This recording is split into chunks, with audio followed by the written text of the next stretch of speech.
Welcome, wanderer of the night. Come here to rest for a while and let's go back to a distant world where the meaning of winter is completely different from what it is now. In a world that has been dark for months, cold not only makes people uncomfortable, but is also an eternal companion. There, sleep is not fixed but woven into the structure of survival. Tonight we will travel back to an era when the earth was younger and the ice was closer. The way of life of our ancestors might be unimaginable to us now. However, in the midst of hardship and adversity, they discovered something that we might have already forgotten. A kind of rest that changes with the seasons, a kind of sleep that flows with the rhythm of flames and darkness, a kind of peace that comes not from comfort but from acceptance. Before we embark on this tender moment, I have a small request. If you want to embark on this journey with me, you might consider giving it a thumbs up. This is a quiet way for me to know that you are here.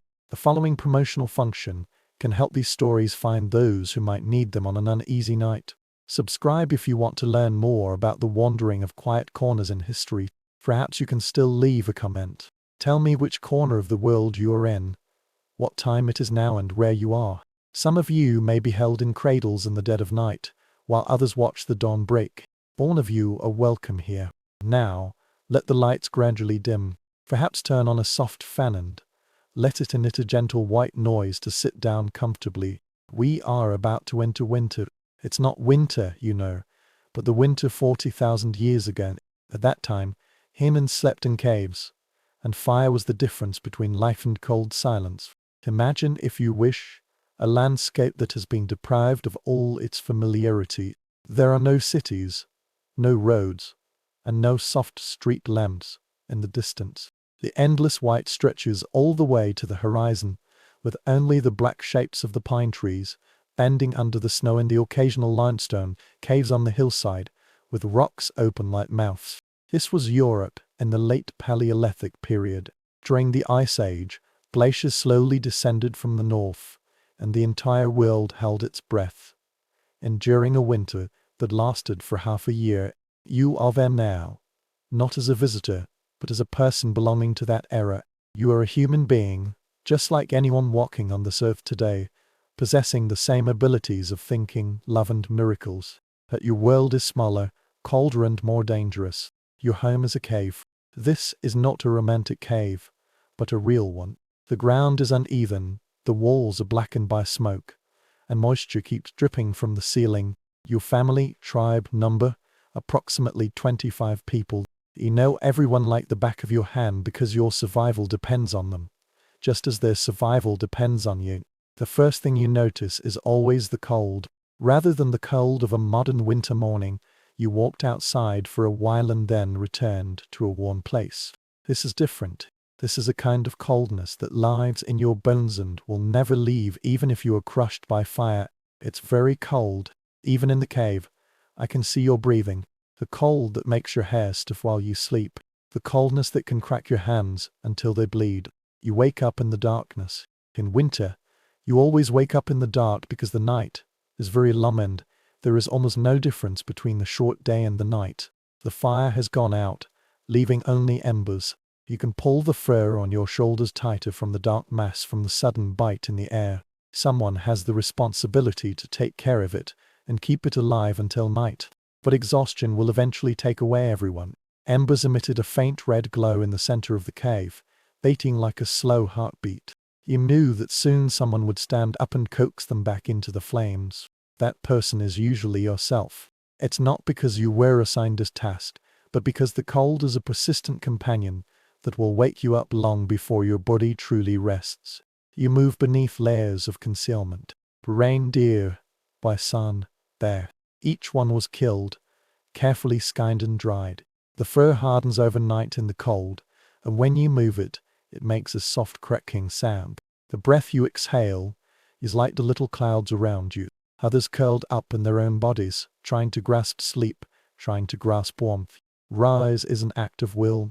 Although fur is very hard, it can keep your body warm in a small bag at night. Leaving that cocoon means entering a completely different world. But the fire must be ignited, so you slowly push yourself up. Your muscles protest, your joints squeak. If you lived in a gentle era, you would be worried. Everyone's joints here are very tense. Everyone's body shows the wear and tear of life, even the young. The floor of the cave is not smooth stone, but layers of organic matter accumulated over many years. Old straw bedding, drowned os, bones scattered from countless meals, and ochre dust crushed when someone drew symbols on the wall. It is uneven, with some parts slightly softened, some slightly hard. Your bare feet, which have become hard because you haven't worn shoes all your life, still feel the cold seeping in layer by layer. You walked carefully, avoiding the sleeping figures of others, towards the fire pit. The fire pit is at the center of everything. This is a shallow depression at the bottom of the cave, surrounded by stones blackened by fire over the years.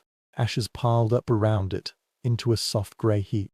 These stones can still retain heat after the flame goes out. Even now, if you touch them carefully, you can still feel the lingering warmth left by yesterday's fire. Embers glow deep in the ashes. Your current task is to awaken them, but don't let them suffocate. He knelt down, your joints cracking again in the silence, carefully blowing on the embers. The volcanic ash rose slightly, spun in the air, shone red for a while, and then vanished. You reached out to take the fine, dry materials that had been collected endlessly during the warm months, and hoarded them like treasures. A handful of dry moss, its texture in your fingers is like old paper. The tiny branches, each one carefully collected, carefully dried and carefully preserved. You focus intently on placing them on the embers, for this moment is more important than almost anything else in your day. Another long grin, more steady breath. The embers responded, their light spreading and reaching towards the moss. A faint wisp of smoke rose in the darkness. Then, just like a little miracle repeated every morning, a beam of flame appeared. At first, it just flickered, uncertain. But you've done it thousands of times already. Do you know how to feed it, how to encourage it, and how to coax it into life? There are many slender branches, slightly larger, and a piece of dry bark. The flame grew, pushing the darkness away a few inches, and warmth began to radiate outward within a small sphere. The sound of the fire awakening gradually brought the others to their senses. You hear someone moving, the rustling of fur, the soft coughing, and the gentle lulling of the mother to sleep could be heard, but no one had gotten up yet. The cold persisted, and the days of waiting outside the cave entrance offered none comfort. It's best to lie still, conserve energy, and let sleep occupy you for as long as possible. Now for larger pieces of wood into the fire. Real wood, precious wood. Each one is carefully selected and piled up against the cave wall. Wood means survival. Wood is warmth, cooked food, light that shields you from the long darkness, and protection against things that move outside your home at night. In summer, collecting wood is another simple task. In winter, it becomes a persistent anxiety. How much is left? How long will it take for the snow to melt and collect more snow? Every burning fragment is a safe little death. If there's a fire, you won't go back to where you slept right away. On the contrary, you still kneel near the flame, stretch your hand towards the warmth, and feel the sensation gradually return to your fingers. These hands were thick and cracked, scarred all over from dealing with stones, animal skins and wood throughout their lives. The cold deepens these cracks, and sometimes they bleed, leaving black spots on the fur you handle. But this is normal. Everyone's hands are like this in winter. The light gradually intensified, not starting from sunrise, which would have taken several more hours, but from the intensification of the fire. Shapes emerged from the darkness. The curves of the cave walls glowed slightly due to dampness. People curled up into a ball, each wrapped in their own fur, huddling together, for the shared warmth was the only way to resist the cold. Bundles of dried meat hung from the ceiling, and the smoke protected them, keeping them away from scavengers. The tools leaning against the wall include spears with stone tips, scrapers, and frames used to stretch animal skins. You always notice, even when so close to the fire, your breathing still makes the air hazy. Cold is more important than warmth. Coldness is this world, and warmth is merely a small resistance against it, a temporary counterattack that requires continuous efforts to sustain. This might be the fundamental truth of winter at this time. You always fail in the battle against the cold. You can only slow down failure, but never achieve true victory. Now someone has stood up again. An elderly man, with grizzled hair, was moving stiffly. He doesn't say hello. Language is like wood in winter, preserved and only used when necessary. He merely walked to the entrance of the cave, where ice had formed overnight. He broke the ice into pieces and then brought them back to the fire to melt into water. The cracks in the ice made a sharp sound, echoing in the cave space. Several sleeping people were awakened by the sound but did not wake up. The water from melted ice is the only available water now. The brook was covered with ice and snow, frozen hard. Even to obtain ice, one needs to venture to the entrance of the cave. It means exposing yourself to the outside world for a short while, with the bone-minus chilling wind and coldness, causing your lungs to hurt. You watched him work. Look, his anger is in the clouds. Look at him hurrying back to the warm fire with the ice cubes he had collected. The ice slowly melted in the empty stones close to the fire. While you were waiting, you began other morning tasks. The fern needs to be shaken out and it is necessary to check if the edges are frozen. The sleeping area needs to be tidied up. Remove the bones you ate yesterday and make the layered bedding slightly fluffy to keep it soft. This is a repetitive task. Every morning is the same. Your hands are moving automatically, while your mind is wandering elsewhere. You will think of food because you always think of food in winter. The meat hanging above the head represents the food that has been calculated umbilicated, constantly and unconsciously carrying out calculations. How many days are left of food? How long will it be before hunting becomes possible again? Will these stores continue to operate? The dried meat is very hard and requires a long time to chew. Even so, it is still hard to satisfy people. The fat reserve was used up a few weeks ago. Now it's lean meat and any bone marrow that can be extracted from bones. Hunger is an eternal companion of emptiness. It was very simple when breakfast came. A piece of dried meat, each piece slightly heated by the fire. A bowl made of skulls was filled with malted water, and everyone drank it together. It's not a human being, but some kind of animal. But it's too old for anyone to remember what kind of animal it is. You chewed your food slowly and kept the meal going until evening, for you knew it was the only thing you could eat, unless the hunter found something in the depth of winter. It's very snowy outside. The elephant herd has moved to lower terrain or further south. The remaining ones are small and rare creatures, which need more energy to hunt rather than to provide meat. The children are now awake, and their hunger is beyond control of adults. They wailed softly. The mothers tried to comfort them, but could offer nothing. The youngest cow is still feeding milk, but now the milk is also thin. Mothers themselves are malnourished. Everyone is very thin in winter, their bodies slowly consuming themselves, waiting for the world to fall. As time went by, although the morning and afternoon were almost indistinguishable under the continuous dim light in the cave, people began to adapt to the rhythm of survival in winter. There are no great events and no busy work. That's a luxury item for summer. Winter is a quiet season, a season of energy conservation, a season of blazing fires, a season of keeping oneself energetic, and a season of waiting for time to pass. Some people use tools but slowly and methodically, making every movement meaningful. A man sat by the fire, repeatedly turning a flint and occasionally hitting it with another stone to produce small flakes. He is making a knife, but he has been doing it for several days and will continue for a few more days. Don't worry. Where will he use it? What urgent tasks are waiting for you? Work itself is a kind of meditation, something that occupies both hands and the mind. Women shave animal skins, although this work is limited in winter. The leather is old and needs to be reprocessed, softened and maintained. Fresh animal skins are a summer job because animals can be hunted regularly in summer. Now it's about saving, about maintaining the functions you have. A woman used a bone scraper to patiently scrape the bones on the animal skin for a long time, trying to remove any tiny particles as much as possible.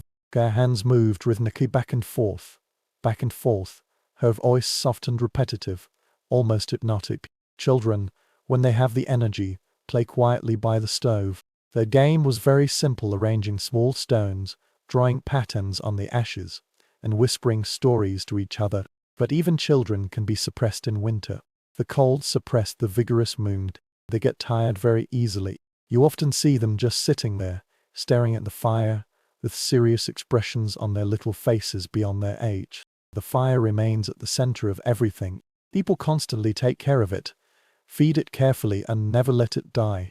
There is always someone watching over it and someone being responsible for it, although responsibilities are informally shifted throughout the day. When you care for the fire, you also care for the heartbeat of the cave. You keep darkness out. You can prevent the cold from getting absolute. You are the only barrier between this group and the cold winter outside. Occasionally, someone has to take the risk of collecting more wood from the piles outside the cave entrance. This wood is buried under the snow but can still be accessed. Check the weather, stem the white landscape, look for any signs of animal activity, and perform the necessary functions that the body needs. These short trips were brief and purposeful, and everyone returned to the warm fire as soon as possible. The outside world is filled with indescribable hostility. It's not just cold. This is a denial of life. The wind won't blow so fiercely. Instead, it will carry ice and sting the exposed skin. The scenery is monochromatic white and grey, with the occasional dark shape of a tree or rock breaking the monotony.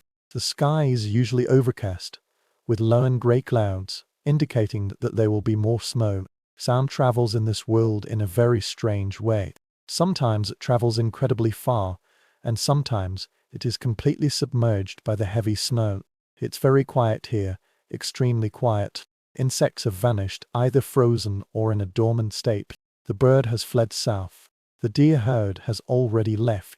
The rest are scavengers and predators, wolves, cave bears, and large felines that sometimes wander near human dwellings due to the smell of stored meat. Their presence is more of a sensation than a sight. Footprints on the snow, howls in the distance at night, and occasional glimpses of shadows passing through the woods. This is the reason why caves are both shelters and prisons. It does play a protective role, but it also limits us. You can't just leave and wander around like this. You can't explore. The outside world is measured by survival calculations. How far is the supply of wood? How far is it from the hunting ground? How far is it from cold and fatigue becoming dangerous? And you must come back before dark, because being caught outside after dark in winter is equivalent to death. Days like today pass very slowly. Time becomes flexible and meaningless. There is no clock, no timetable, and no clear channel of the sun to mark time. One moment flows into the next.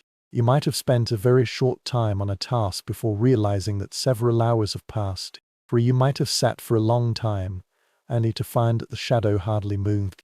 Conversations took place, but rarely. Lo, the story is told. The old stories that everyone knows are repeated because they find comfort in the familiarity.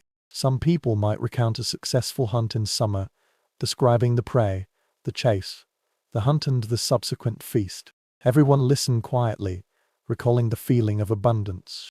Others might tell a teaching story about spirit or correct behavior or the essence of things. These stories carry more weight because they connect people to things that are greater than the pain before their eyes. But usually, here is just silence. The crackling of flames, the occasional coughing, the sound of someone changing positions, the moisture dripping from the cave ceiling, and beneath all this, almost inaudible breathing sounds. Multiple bodies breathe at their own pace, creating a gentle symphony of survival. The feeling of hunger is getting stronger day by day. It was always there, but as time went by, it became more persistent. Your stomach feels empty. Your energy is low, but you are powerless. The stored meat is carefully allocated. Night will eventually come, bringing a small meal that must support you through another long night. You, like everyone else, have noticed that your body has adapted to this rhythm. You don't expect to be rich. You don't expect comfort. You merely exist in this degenerate state of life. Your metabolism slows down. Your activity decreases. And your body does its best to survive with minimal input. This is not entirely hibernation.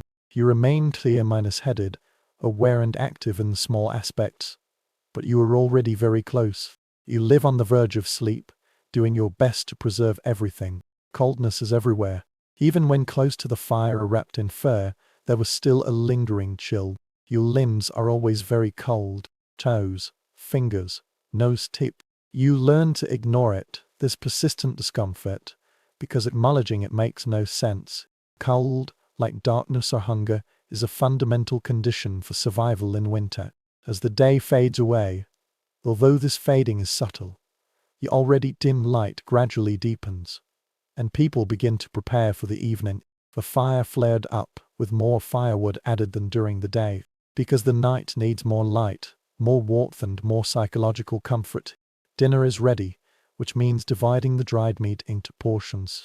It's possible to open a bone, to take out the bone marrow and pass it in a water bowl. You eat very slowly, chewing each bite carefully, trying to extract every bit of nutrition and every moment of satisfaction. The meat is tough and lean, and the taste is not particularly good, but it is food, and food is the life around you. Others were also concentrating on eating. Even when the children are eating, they are very quiet. To some extent, they understand that this is very serious and important. After a meal, there will be a short period of time when you have a little more energy and talk a little more. Some people might carve out beautiful things from bones or antlers. There is no practical reason for this except that humans need beauty, even in difficult times. Some people might sing a low-tempo song with no lyrics but only sound. Other animals might join in, creating a harmonious space filled with caves and breaking the silence outside. But in the end, inevitably, everyone will be exhausted. It's not particularly late now. No clock tells you, but your body knows. It's time to sleep. It's time to surrender to the long night. Time preserves energy in the most complete way. The sleep schedule is shared. Not each of you has a separate pace. Privacy is not a luxury here. On the contrary, everyone gathered at the place closest to the fire scene, forming a pile of corpses and furs. You lie in your seat, no matter who is on your side or on the other today. You cover yourself with fur and feel the warmth of the bodies of those around you. This kind of intimacy is indispensable. One person holding a fire may not survive a winter night, but the bodies together will generate a shared warmth, and this warmth will multiply the effectiveness. You can feel the person beside you breathing. Feeling their tiny movements is a kind of comfort deep in the hearts of animals. You are not alone. The tribe sleeps together, breathes together and survives together. Someone was assigned to guard the fire in the first part of the night to ensure it did not go out completely. The man sat up wrapped in fur and slowly blinked his eyes in the firelight, struggling with his exhaustion. After a while, another person will take turns to come, and perhaps there will be another one. Even though sometimes everyone is just asleep, it is believed that if the cold becomes too intense, someone will wake up. When you lie there waiting to fall asleep, you will hear the sound of the cave sinking into the night, the cracking and cracking sounds of wood burning, the gentle breathing of sleepers, some people having entered deep sleep, and occasionally the sobbing of children in their dreams. The wind outside is obscured by the snow, but it can still be heard, reminding you that by hiding here, you have shut this world out. When sleep comes, it doesn't come all at once. You slowly fall asleep, start to doze off, then briefly wake up, and then fall asleep again. This is quite normal. Your sleep time is not the modern expectation of 8 hours. On the contrary, it is segmented, flexible and responsive to demands. When your body needs it, you will sleep very deeply, then partially wake up, check for the fire, listen for the danger, and adjust your position before going back to sleep. When dreams come, they are vivid, perhaps even more so than they were in a gentle era. Your mind, free from the constant concern for survival, wanders into unfamiliar realms. You dream of summer, of green grass and flowing water, and of the smell of fresh berries. You dream of hunting, of chasing, and of the moment when you successfully hunt. You dream of those who have long passed away, ancestors you have heard of but never known. They talk to you in a language you don't quite understand, but somehow they can understand. Sometimes you dream of animals, and these dreams feel very important and full of meaning. The animals in your dream are not quite the same as what you see when you are awake. They are bigger, stronger and more knowledgeable. They look at you with wise eyes. When you wake up, you feel that something important has been conveyed, even if you can't clearly say what it is. The night is long. At some point, deep in the darkness, you were completely awake for a while. The fire has been extinguished, but it is still shining. Everyone around you is sleeping. Their breathing was rhythmic like waves. It's very dark and quiet here. For this very moment, you are the only sober person in the cave. You listen to the silence, feel the cold squeezing the edge of warmth. You realize how unstable all this is, how thin the boundary between life and freezing is, and how dependent you are on fire, on shelter, and on each other. But you won't be obsessed with fear. Fear is of no use here. On the contrary, you merely exist in the present, breathing slowly, feeling your heart beat, and realizing that you are still alive. Then, exhaustion pulled you back to your dreams, and you willingly and gratefully entered a warm, dark, unconscious state. More dreams come, even stranger dreams. You run in the endless snow, chasing something or escaping from something. You're not sure which one it is. You are in a cave that doesn't entirely belong to you, with some familiar, but some wrong people. You stand on a huge plain, with stars as numerous as snow. You feel very insignificant and, at the same time, very old. When you wake up again, it's still dark, still night. But something has changed. The quality of the darkness feels different. For some reason, it has become thinner. Dawn is approaching, although it may take another hour or even longer before it arrives. The flame has gone out again, and you know the cycle has started once more. Soon someone will stand up, reignite the fire and start a new day, but looks exactly like yesterday and exactly like tomorrow. This is your life in winter. There is no stimulation, no change, no achievement and no progress. Just survive, just wait, just sleep, wake up, sleep again, let time pass. Believe in the end, even though it may feel out of reach in the end. The world will warm up, the snow will melt, and life will return to the frozen earth. But at this moment, wrapped in fur and surrounded by sleeping tribal members, the dying flames dyed the cave walls soft or engined red, a kind of tranquility. This is not happiness. At this moment, happiness may be an overly active emotion, but it is an acceptance. This is life. This is human behavior. They endure. They sleep. They woke up. They look after the fire. They overcame numerous difficulties, endured winter after winter, and brought stories, knowledge and resilience to spring, which will define your species for thousands of years to come. Now let's gradually shift from the general to the individual. From the shared experience of survival in winter to a life, a consciousness moves through those endless frozen months. We don't know her real name. The name from 40,000 years ago vanished into silence. But for our purpose, let's call her Cora. If our calculation is correct, she lived around 35,000 BC, near what is now known as the limestone cliffs in southern France, where there are some caves decorated with paintings of animals that seem to be breathing even now. Cora is 23 years old this year.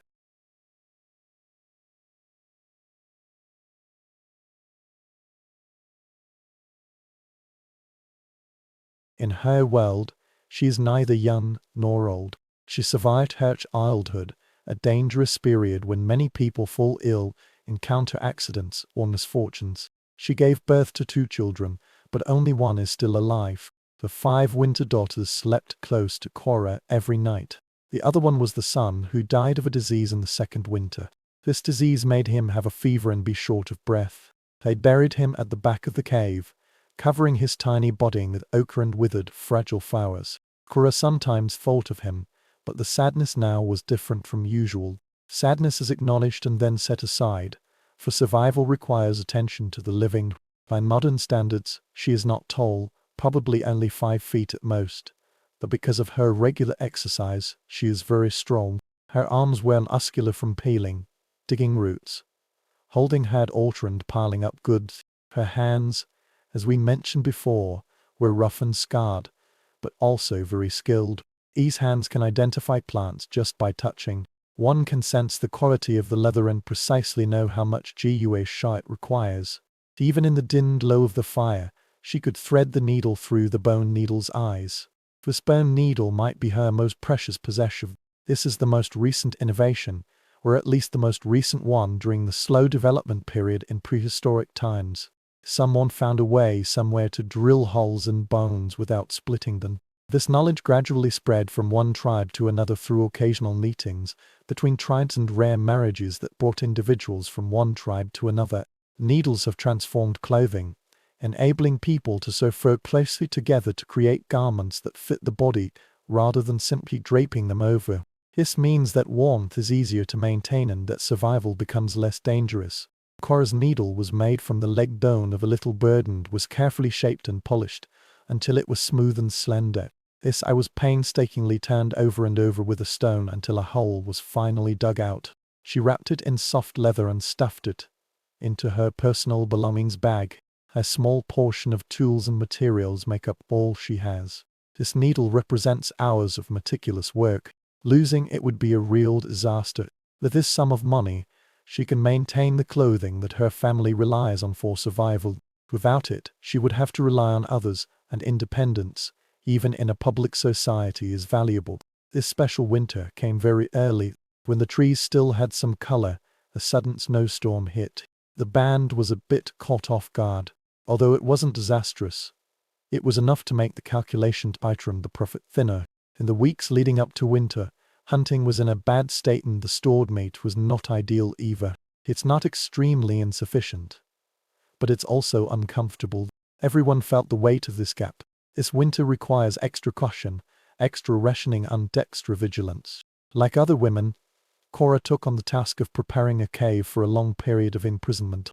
They carried a large bundle of hay and spread it on the sleeping area, moved the stones to more effectively enclose the fire pit, sort out the hanging meat and let it smoke evenly, take out the collected roots and nuts and remove anything that shows signs of rot.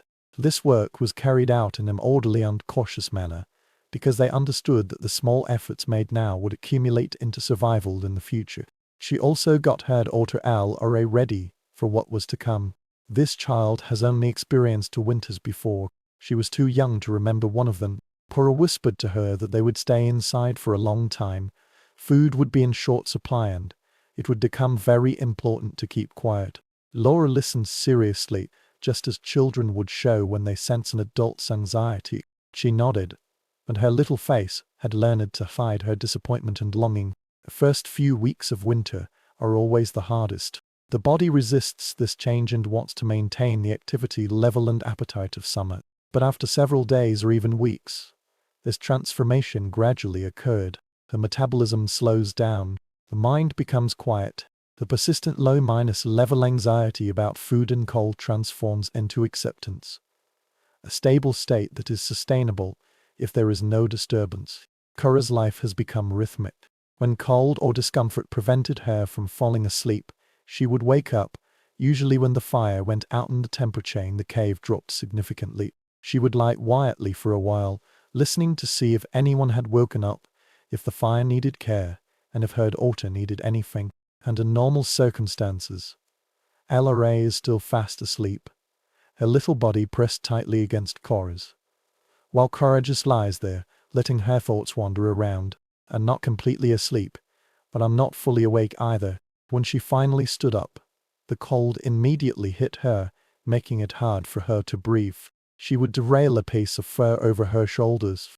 It was the reindeer skin she had scraped soft by hand. She would spend several days polishing it until it was soft enough to be comfortably draped over her body, and then walk to the fireplace. Sometimes she is the first, and sometimes others have already woken up and started their morning routine. This is not particularly important. These tasks are shared informally, and everyone contributes according to their energy and ability. She is often responsible for collecting water, breaking ice from the strata at the entrance of the cave, and then bringing it back to melt.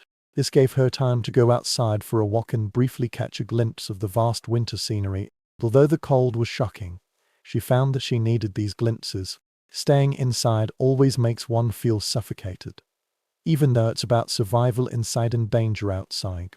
So she would walk to the entrance of the cave, feel the wind blowing across her face, look at the endless white under the grey sky, take a deep breath, and then hurry back to the warm place. There was very little breakfast because all the meals were in the depth of winter.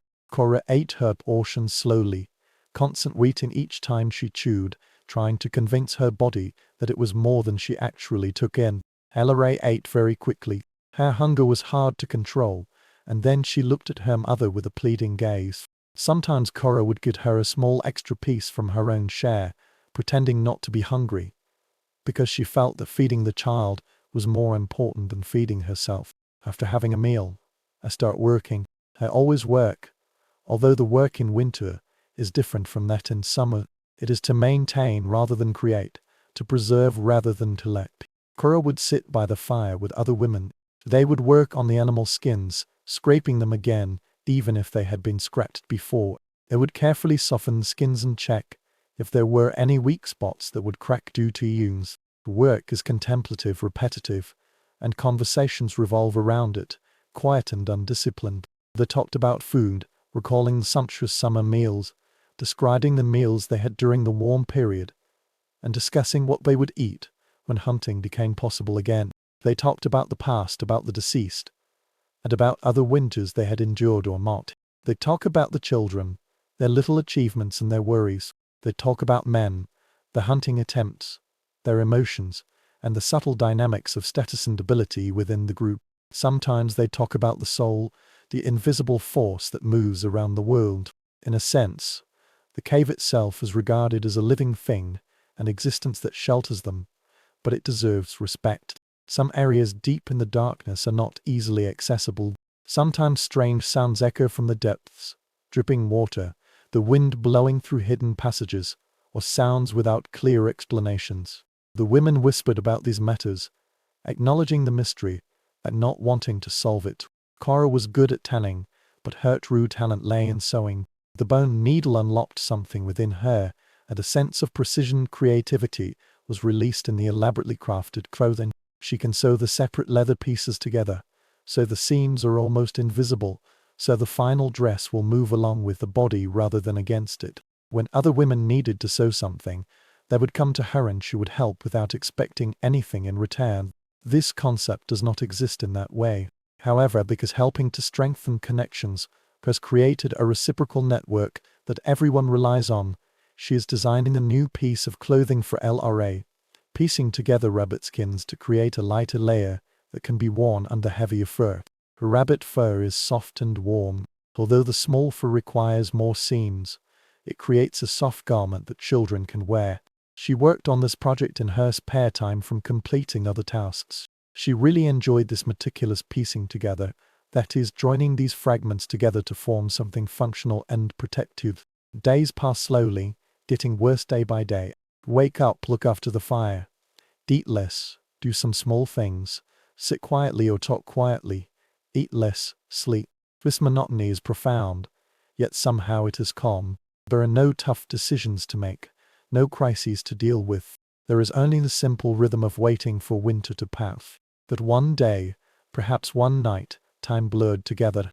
Things have changed. The hunting team returned very early after 2 days of exploring the distant valley. Cora immediately realized that something was amiss. She could tell from their voices, from the way they rushed into the cave, and from the tense atmosphere they were creating in the crowd. The news is very bad. They couldn't find any prey. The valley was deserted. The snow was too thick and the weather was too cold. The few footprints they saw were those of old animals that had passed by here a few days or weeks ago. What was worse, a hunter's foot was seriously injured and fell into a hidden crack. He can walk now, but it's very painful and difficult, and for a period of time, he won't be able to hunt, perhaps not throughout the entire winter. The band accepted the news silently. There was no panic, no dramatic reaction, but the atmosphere changed. Everyone began to calculate in silence. The meat reserve might be sufficient to cope with the next lunar phase cycle. If the rationing system becomes stricter, it could be slightly more. The injured hunter either recovers or does not. But in any case, he couldn't contribute to obtaining food. The ability of this group was declined. Ability is survival. That night, the amount of meat I ate was obviously less. It wasn't announced, but everyone understood. Rationing has been tightened. Ella ate her piece and looked at her mother in confusion. Why is it less? But Cora merely stroked her daughter's hair, gently telling her that this was all they had and that she must be brave. Spring would eventually come. Since then, the nights have become even more unbearable. Anger, a problem that has always been a companion behind the scenes, has moved to the forefront. It has become hard to ignore and unacceptable. Cora lay wrapped in fur, feeling the emptiness in her stomach. Her sleep came more and more slowly and intermittently. She would float into dreams where food appeared, such as summer berries, fresh meat, and fish in the river, and then wake up to face the disappointment of reality. Daytime work has also become more difficult, not because it is more strenuous, but because of a lack of energy. Movement requires effort. Thinking requires effort. Everything will take longer, and then more rest will be needed. The conversations among the women became quieter and sparser. Everyone is saving not only food, but also energy, language, exercise, everything. Cora noticed that the God's resistance army had also become quieter and less mischievous. The child would sit for a long time, just staring at the fire. Her little face was very serious. When she was playing, her listlessness worried Cora a lot. But what can we do? There is no more food to give. There is only waiting, only patience, only hope that the hunter can find something, anything, before all the reserves are used up. Then in the evening the fire went out completely. This is no one's fault. The person watching had already fallen asleep from exhaustion, and the fire that had been burning very low only consumed the last bit of fuel before going out. When Cora woke up, it was pitch minus to cold around and icy cold, as if there was an entity pressing down on her. She heard others wake up too, and heard the chaotic sounds of people fumbling around to start a fire. Her panic was carefully contained. In the completely dark and bitter cold, it is almost impossible to reignite a fire from scratch. They need embers and some sparks that are still alive. Some people found the fire pit by feeling undesperately dug through the ashes, looking for the remaining heat. There, deep within the ashes, a few pieces of coal were still faintly glowing, showing almost no vitality. This relief is obvious, although no one speaks out loudly. They carefully and gently coaxed the coal lumps back to life, adding moss, branches and scents to them, until the flames finally emerged again.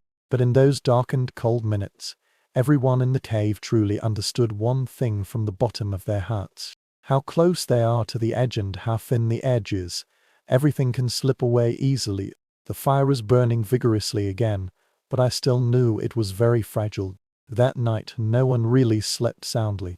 People took turns dozing off, but there was always someone who remained awake, intently watching the fire, feeding it regularly to ensure that the darkness would not return. Cora lay on the bed, her daughter pressed tightly against her. She thought of summer, of what now seemed almost mythical warmth and abundance, and simply couldn't believe it had ever existed. She also thought of death. To be precise, it wasn't fear but admission. People die in such a winter. Children, the elderly, and sometimes even strong people, if fate becomes particularly cruel. This is merely a fact, not a moral failure, nor an incomprehensible tragedy. This is just part of how the world works. But she thought of the God's resistance army, of her daughter's thin body, and of how hunger made children prone to illness. She felt a strong determination rise in her chest. Not her child, not this winter. No matter what is needed, she will make sure that LRA survives. The days ahead were very tough. The portion of food was further reduced. People move less, talk less and live in a state of preservation. The injured hunter had a fever. The old woman who took care of such matters made pick uses and gave him herbs. But everyone could see him getting weaker. His breathing became difficult and his gaze dull. 3 days later, he passed away peacefully, almost with an apology, quietly leaving in his sleep, seemingly trying his best not to impose any further burden on anyone. They didn't bury him immediately. The ground outside is frozen and cannot be dug. Instead, they moved his body to a cold and dark place behind the cave and placed stones around him. They will bury him properly and burn the ground until the ceremony can be fully carried out. For now, this is enough. His death slightly changed the calculation result. One less mouth means that the store can last longer. No one spoke out loudly. This doesn't feel right. It's all about profit. But everyone thinks so. Survival requires such calculations. When it comes to survival, morality becomes complicated. Cora found herself sleeping more and more, not by choice, but because her body needed it. She would wake up to make a fire or eat the small portion of food assigned to her, but then she would be exhausted.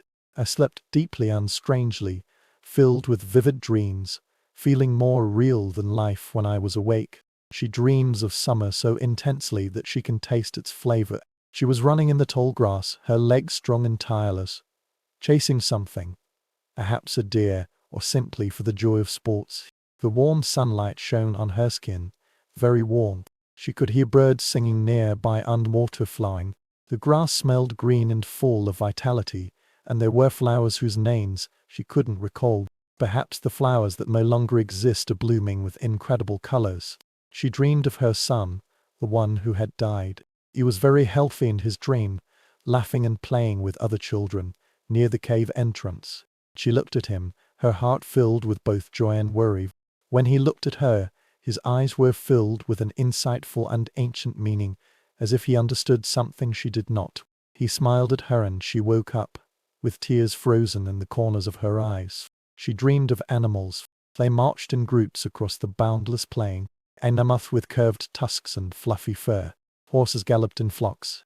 A number of bison was so large that it made the earth pitch black. The animals looked at her, really looked at her. She felt that they wanted to tell her something important, some information that she needs to understand but can't fully grasp. It was a particularly strange dream that lingered in her mind even after she woke up. She's in a cave, but not her cave. The walls were covered with oil paintings. The animals were drawn so skillfully with ochre and charcoal that they seemed as if they were about to step down from the stones. The horse was galloping, the bison was lowering its head, the predator was squatting, and there were handprints. Dozens of animals were pasted on the wall in a certain pattern. She thought it must have some meaning. Standing in this dreamy cave, she knew that someone had been here before her and someone would come after her. This cave existed in some way beyond time. These paintings are not merely for decoration. They are communication, information, prayer, and connections to something greater than personal life. She stretched out her hand and leaned it against the wall, feeling that the stone was cold and solid in her palm. Then she woke up. This dream haunted her in a way she couldn't explain clearly. She thought about it all day long. Finally, she brought it up to an elderly woman and described everything she had seen. The woman listened carefully, then nodded slowly. She said that dreams in winter are very important. When people are weakened, the boundaries between this world and others become blurred. The voice of the spirit becomes clearer. This dream conveys a message. Corey is related to something that is happening, and her pain is not merely personal endurance. This made Cora feel relieved, not because she fully understood, but because it placed her experience in a larger context.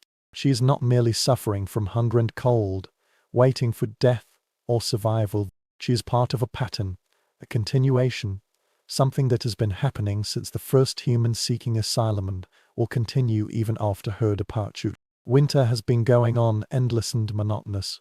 But later, things began to change imperceptibly. The quality of light has changed. It's not brighter, but different. Day and night are almost indistinguishable, and now they are starting to get a little longer. Someone noticed that the icicles at the entrance of the cave were dripping slightly at noon. Although the cold was still very severe, it didn't feel so suffocating anymore. One afternoon, the hunters came back with meat. A fawn, weak due to winter, but still able to survive, was discovered and killed through patient tracking.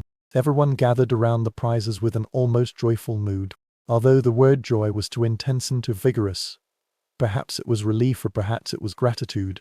This deer is very small, but this means that a slightly larger daily appetite means that the reserve can last until the real spring, meaning that survival is now possible. Not just possible. Pura received her share and ate it slowly, savoring every fiber and every drop of fat. She gave some to the god's resistance army. Watching her altar eat with full concentration, she felt her chest, which had been tense for weeks, relax a little. They will finish it this winter.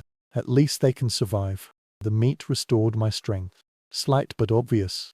People talk more, are more touched, and start to think about the future rather than just the present. The plan was being discussed quietly. When the snow melts, we're to go hunting first, in which valley to check the early growth of plants, how to repair tools, and prepare for the summer work. Cora resumed her needlework with full concentration. The clothing designed for LRA was almost completed. She carefully sewed the final seams, making every stitch neat and tight. When she was done, she held it up to the fire and checked her work. It's great, fully functional and exquisitely made. She called Leela over, helped her daughter put on new clothes, adjusted the fit and checked her movements. God smiled. Don't smile too brightly. The children don't have the energy to do these yet. But it was a genuine smile, small but sincere.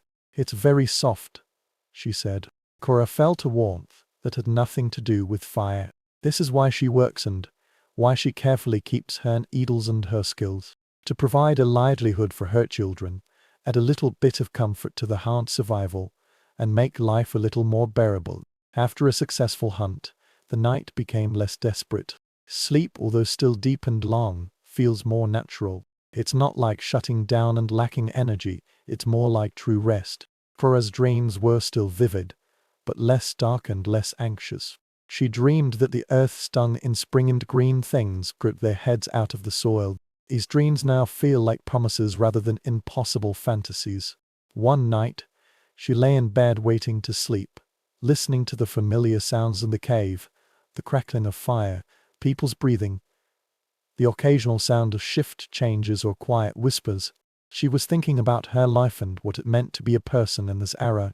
She has no concept of history, has no idea about the future thousands of years from now, and has no idea that her descendants will change the world in ways she cannot imagine. All she knew was this moment, this cave, this winter, and this child sleeping beside her. She knows hunger and cold, as well as the constant struggle for survival. But she also knew the warmth of showering, the completed work, the beautiful little moments, the exquisitely crafted stitches, the children's smiles, and the amber that illuminated the cave wall. She understands the connections between people, the deep bonds among those who have survived together, the shared space and breathing, and the fundamental struggle for survival. Is she happy? In that case, this question would be meaningless to her. But she was still alive. Her children were still alive. The fire was still burning fiercely, and although winter was not over yet, it was no longer an absolute threat. That's enough. This is all. She closed her eyes, pulled the fur tighter, feeling Lyra's warmth clinging to her side, and then slowly fell asleep. That night's dream was very gentle. The summer grass, the flowing water, the simple joy of warmth and abundance.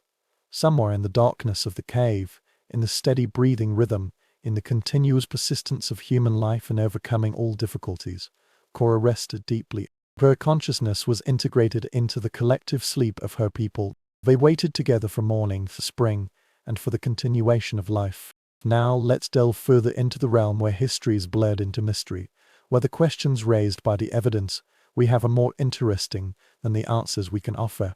Let's explore a possibility that may seem strange at first, almost a fantasy, but the longer we study it, the more likely it becomes.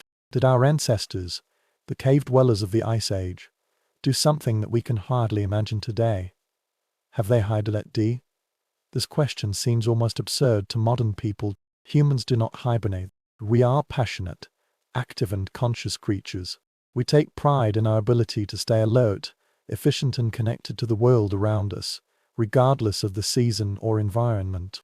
Of course we sleep, but hibernation is an entirely different matter. It is a severe slowdown in metabolism, a state between life and death that enables some mammals to survive for months without food. This is a biological strategy so unfamiliar to our modern experience that we tend to think it belongs to a completely different category of existence. Some primitive and automatic things have nothing to do with the complexity of human life. When autumn is over, the bear will return to its cave. Their huge bodies are sustained throughout the winter by the fat accumulated from months of eating. That's exactly what ground squirrels do. When they spin in underground caves, their tiny hearts slow down to a rhythm that is almost imperceptible. Bats hide in the dark, lowering their body temperature to near freezing, slowing their heart rate to a few beats per minute, and hardly feeling their breath. These animals completely entrust themselves to winter, believing that the biological processes that have evolved over millions of years allow their bodies to shut down all functions except the most basic ones. But for such primitive creatures, humans are already too advanced. Of course, we conquer winter through wisdom, through innovation, through humanity's unique ability to reshape the environment, rather than surrender to it.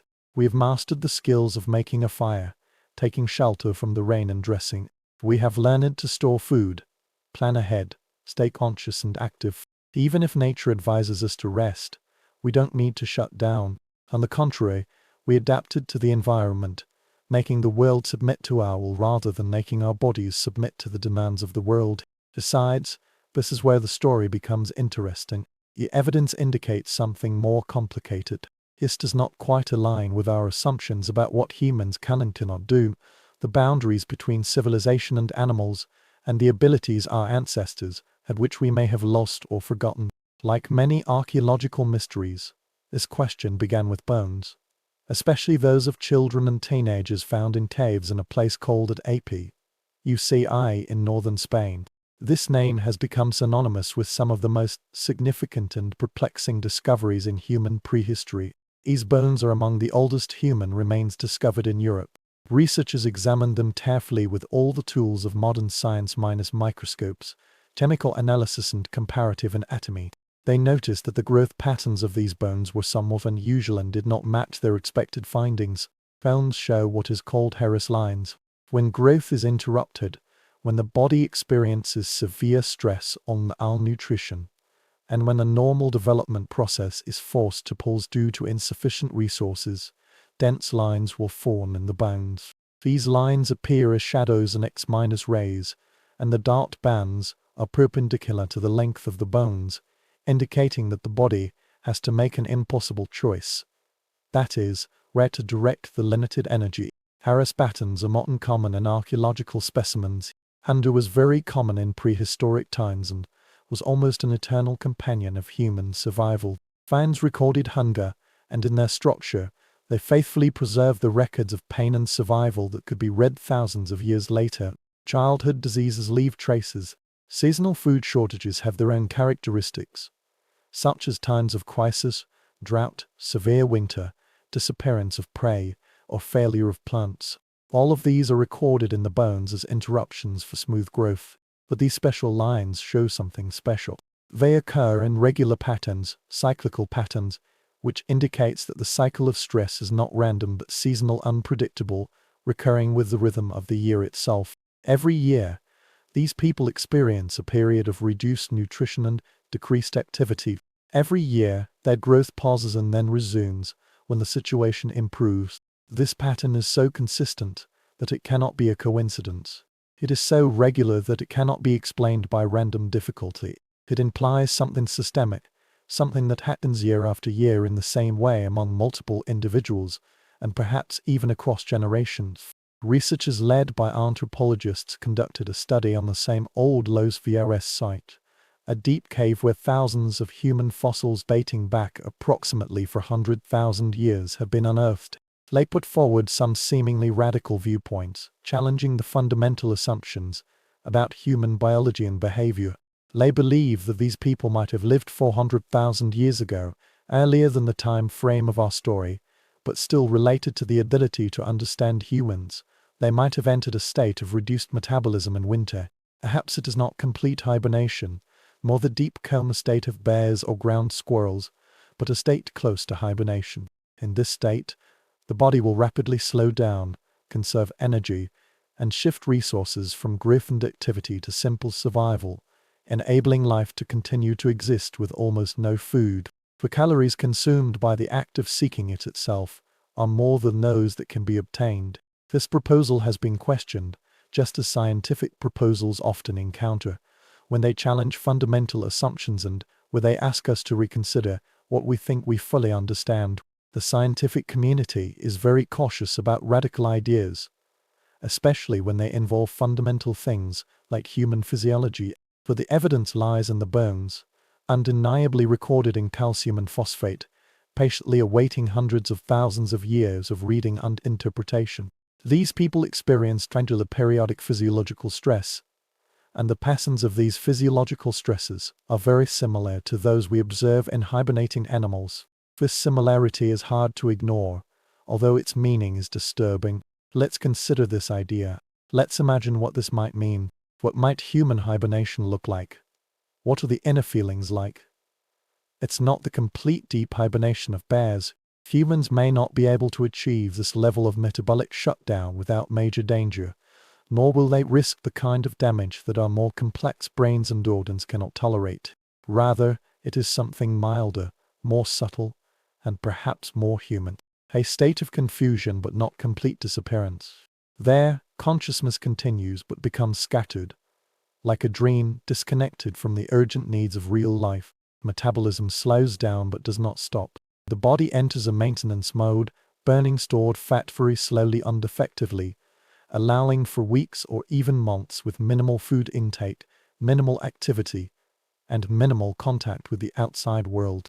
We have indications that this state is possible in humans. Scattered evidence from modern times indicates that we have not completely lost the biological ability of this survival strategy. There are some documented cases that, though rare, are real and have been carefully verified by medical professionals. People survived under impossible circumstances, which can only be described as having a slowed metabolism. These cases should have ended in death, but they have become medical miracles, challenging our understanding of human physiology. A Swedish man was trapped in a car during a snowstorm. In the sub-0 temperature, with no food and no water, he was buried in the snow and almost impossible to rescue. When he was discovered, his body temperature dropped to around 60 degrees Fahrenheit, far below the 98.6 degrees that we consider essential for human survival. His metabolism almost came to a halt, consuming energy at a rate incompatible with consciousness and life itself. However, he survived and eventually recovered, although the process was slow and difficult. The medical professionals who examined his case found it difficult to explain how his body maintained itself, how his brain avoided the damage usually associated with hypothermia, and how all his organs continued to function despite a decline in ability without complete failure. Arctic people, Inuit people, and other northern groups that have survived for thousands of years in some of the harshest environments on Earth all have descriptions of traditional winter behaviors, which sound very much like voluntary hibernation, as if consciously choosing to enter a state of reduced activity, far beyond what we consider normal winter behaviors in milder climates. They would eat a lot in autumn, accumulating fat reserves in a way that seemed almost pathological to early European observers. That this is completely reasonable in their survival strategy, as they consume large amounts of seal fat, whale meat and fish oil. Their bodies convert this abundant energy into insulation and energy storage. Then, as night falls and the temperature drops sharply, outdoor activities not only become difficult, but also truly life-threatening. They will spend the darkest winter in a state of deep rest that is almost like a feigned death. I didn't sleep continuously. This would be dangerous and impossible to sustain, but it exists in a hazy state, an existence that early anthropologists endeavored to categorize or understand. They will briefly wake up to take care of the fires that will never completely go out, to do some of the most basic activities necessary for survival, to consume a small amount of food, to check on family members, to adjust their postures and maintain blood circulation. Then they will remain in a centered, deep restorative sleep, which does not last for several hours but for several days. They slept so deeply that it took a lot of effort to wake them up. This kind of sleep seemed to take them beyond their normal dreams. The anthropologist Wilhelm Stephenson lived with the Inuit people in the early 20th century.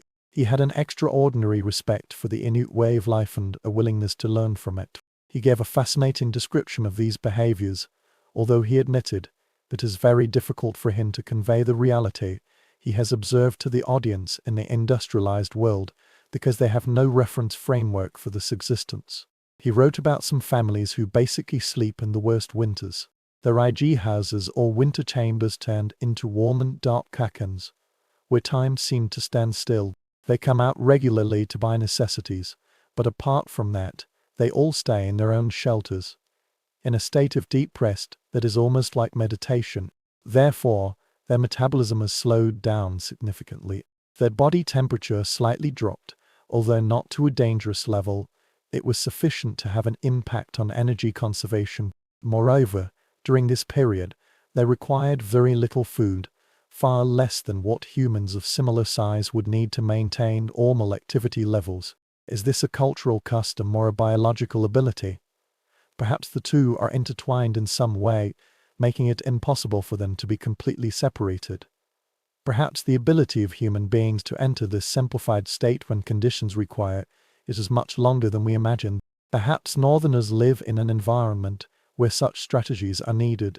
The practices of preservation and improvement help them acquire this biological ability more reliably, safely, and effectively. Perhaps this ability was crucial for survival in Ice Age Europe, where winters lasted for 6 months or longer, food supplies were almost reduced to nothing, and the energy consumption from hunting and gathering in the coldest months would exceed any possible benefit. There, staying active might mean hunger, but remaining still meant survival. Think about these caves themselves. These extraordinary spaces have been attracting us since their discovery. It is not merely a refuge or a convenient place to escape the weather, but a hibernation chamber, a specially selected space to support such a long period of rest. The Chauvet Cave, located deep within a limestone cliff in southern France, features an extraordinary animal gallery that represents some of the most outstanding artistic achievements of the Paleolithic age. Its entrance is above the bottom of the valley, protected from floods and the worst weather. Studies show that the internal temperature remains relatively constant throughout the year. The cold is sure to hover around 50 degrees Fahrenheit, but it remains stable and will not change no matter what the external conditions are. No wind can penetrate these deep chambers. Darkness is absolutely complete. The darkness that urban residents had never experienced completely devoured the light. The air is quiet. The silence is so deep that you can hear your own heart beating, your own breathing being magnified in the enclosed space. These are precisely the conditions that hibernating animals seek. The conditions we know now are necessary for a successful hibernation. Stability is more important than warmth. What animals need is predictability. In such an environment, their reduced metabolism is not affected by sudden temperature fluctuations, and they can remain dormant without having to wake themselves up to cope with the constantly changing environment. Darkness is also indispensable. It can bring the body's circadian rhythm into a regular pattern, which is impossible to achieve under the conventional light and dark cycle stimulation. Protect yourself from the influence of external temperature fluctuations, wind and precipitation, as well as the physical disturbances constantly provided by the outside. All these factors determine the difference between successful hibernation and dangerous exposure. Did early humans instinctively choose these caves, just as bears are drawn into caves and bats into the depths of caves? Have they realized that perhaps they cannot explain why these spaces are suitable for the winter survival strategies they need to adopt? The careful selection of cave sites indicates that people knew what they needed and consciously classified them. Not every cave has been used. Not every shelter is considered suitable. The selected places show evidence of long-term human habitation and have repeatedly returned over several generations. They often share certain common features. They are deep enough to provide thermal stability. They are protected.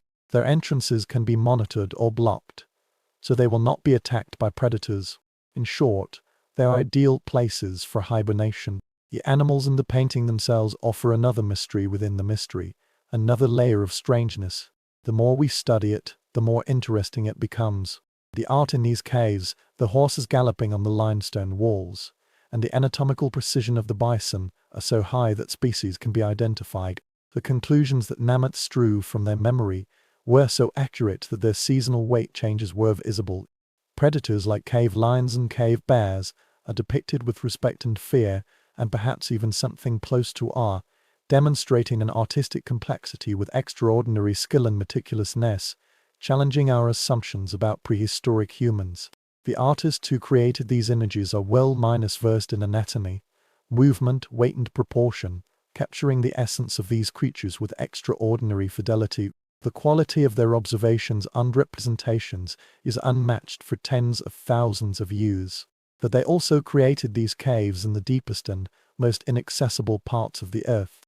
These caves require one to crawl through narrow passages, in spaces just large enough for a person, and sometimes reach hundreds of meters deep into the earth. In absolute darkness, the lamp needs precious fuel to be transported and maintained. Every stroke of charcoal or paint application requires careful planning, because mistakes are not easy to correct. In those places that require a great deal of physical labor to reach, there is a great risk to enter, and a large amount of resources are needed to eliminate for a long enough time to complete the work. Why? If these are merely traditional decorative arts or even religious arts, why should they be placed in almost invisible places where it takes so much effort and risk to visit them?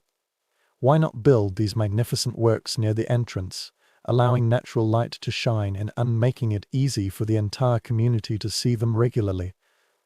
Such placement seems to be a deliberate difficulty, a deliberate concealment, suggesting that the purpose of these images is not public display, but rather something that requires privacy, isolation and darkness. Unless there is a strange yet correct possibility here that it seems to conform to the evidence in a way that more traditional explanations cannot achieve. Unless these deep holes are places for sleeping, for hibernation, or for people to spend months in a state of wakefulness. This art is to accompany dreams and provide companionship and guidance for those thoughts that have been lingering between wakefulness and sleep for weeks on end. Think about it. You are in a semi-minus hibernation state, sometimes awakened, sometimes awake. Your body stores energy by shutting down all functions, except the basic ones. Your thoughts wander in a landscape more real than the caves around you. You periodically wake up in absolute darkness, lost and unsure whether it has been a few minutes or days since your last moment of consciousness. Only a carefully tended lamp emitted a faint glow, burning animal fat, and the smoke minus filled flame cast more shadows than light. On the walls around you, as your eyes gradually adjust and the light flickers on the uneven surface, you will spot those animals. Not merely representatives of animals, not merely decorations, but so vivid, so lively that under the flickering lights, they seem to be breathing, seem to be moving, seem to be looking at you with wise, or even discerning eyes. Your brain wanders between wakefulness and sleep, still partially lost in the dreams you have experienced for several days. Processing these images is not as art, but as vision, as the visibility of dreams, as the world you travel through in sleep is real, accessible, and important. The wild ox in the painting has turned into the one you have always dreamed of. It talks to you in a language that only exists in dreams. Moch Eng will be your guide. This creature has taught you how to go with the flow, how to feel the joy brought by speed and strength, and how to break free from human limitations. Mammoths have become the ancient wisdom you have been seeking, a connection with power and knowledge that transcends human experience. Many researchers have noticed the dreamy nature of cave art, which seems to operate in a way that differs from the logic of lucid consciousness. The way animals layer upon layer, sometimes clear and sometimes blurry, creates palimpsests where multiple periods and multiple visuals coexist in the same space. The way characters appear depends on the angle of the light, where the audience stands, and how the shadows fall on the uneven rock surface.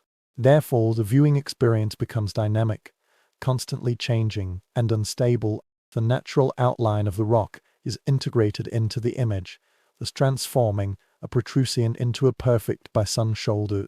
The horse was halfway through when the crack turned into its leg. A natural protruding part became the predator's eye. This is not completely conscious and meticulously planned, and every element can be controlled and predicted. That's another matter. It is born of a changed state, born of thoughts flowing between wakefulness and dreams.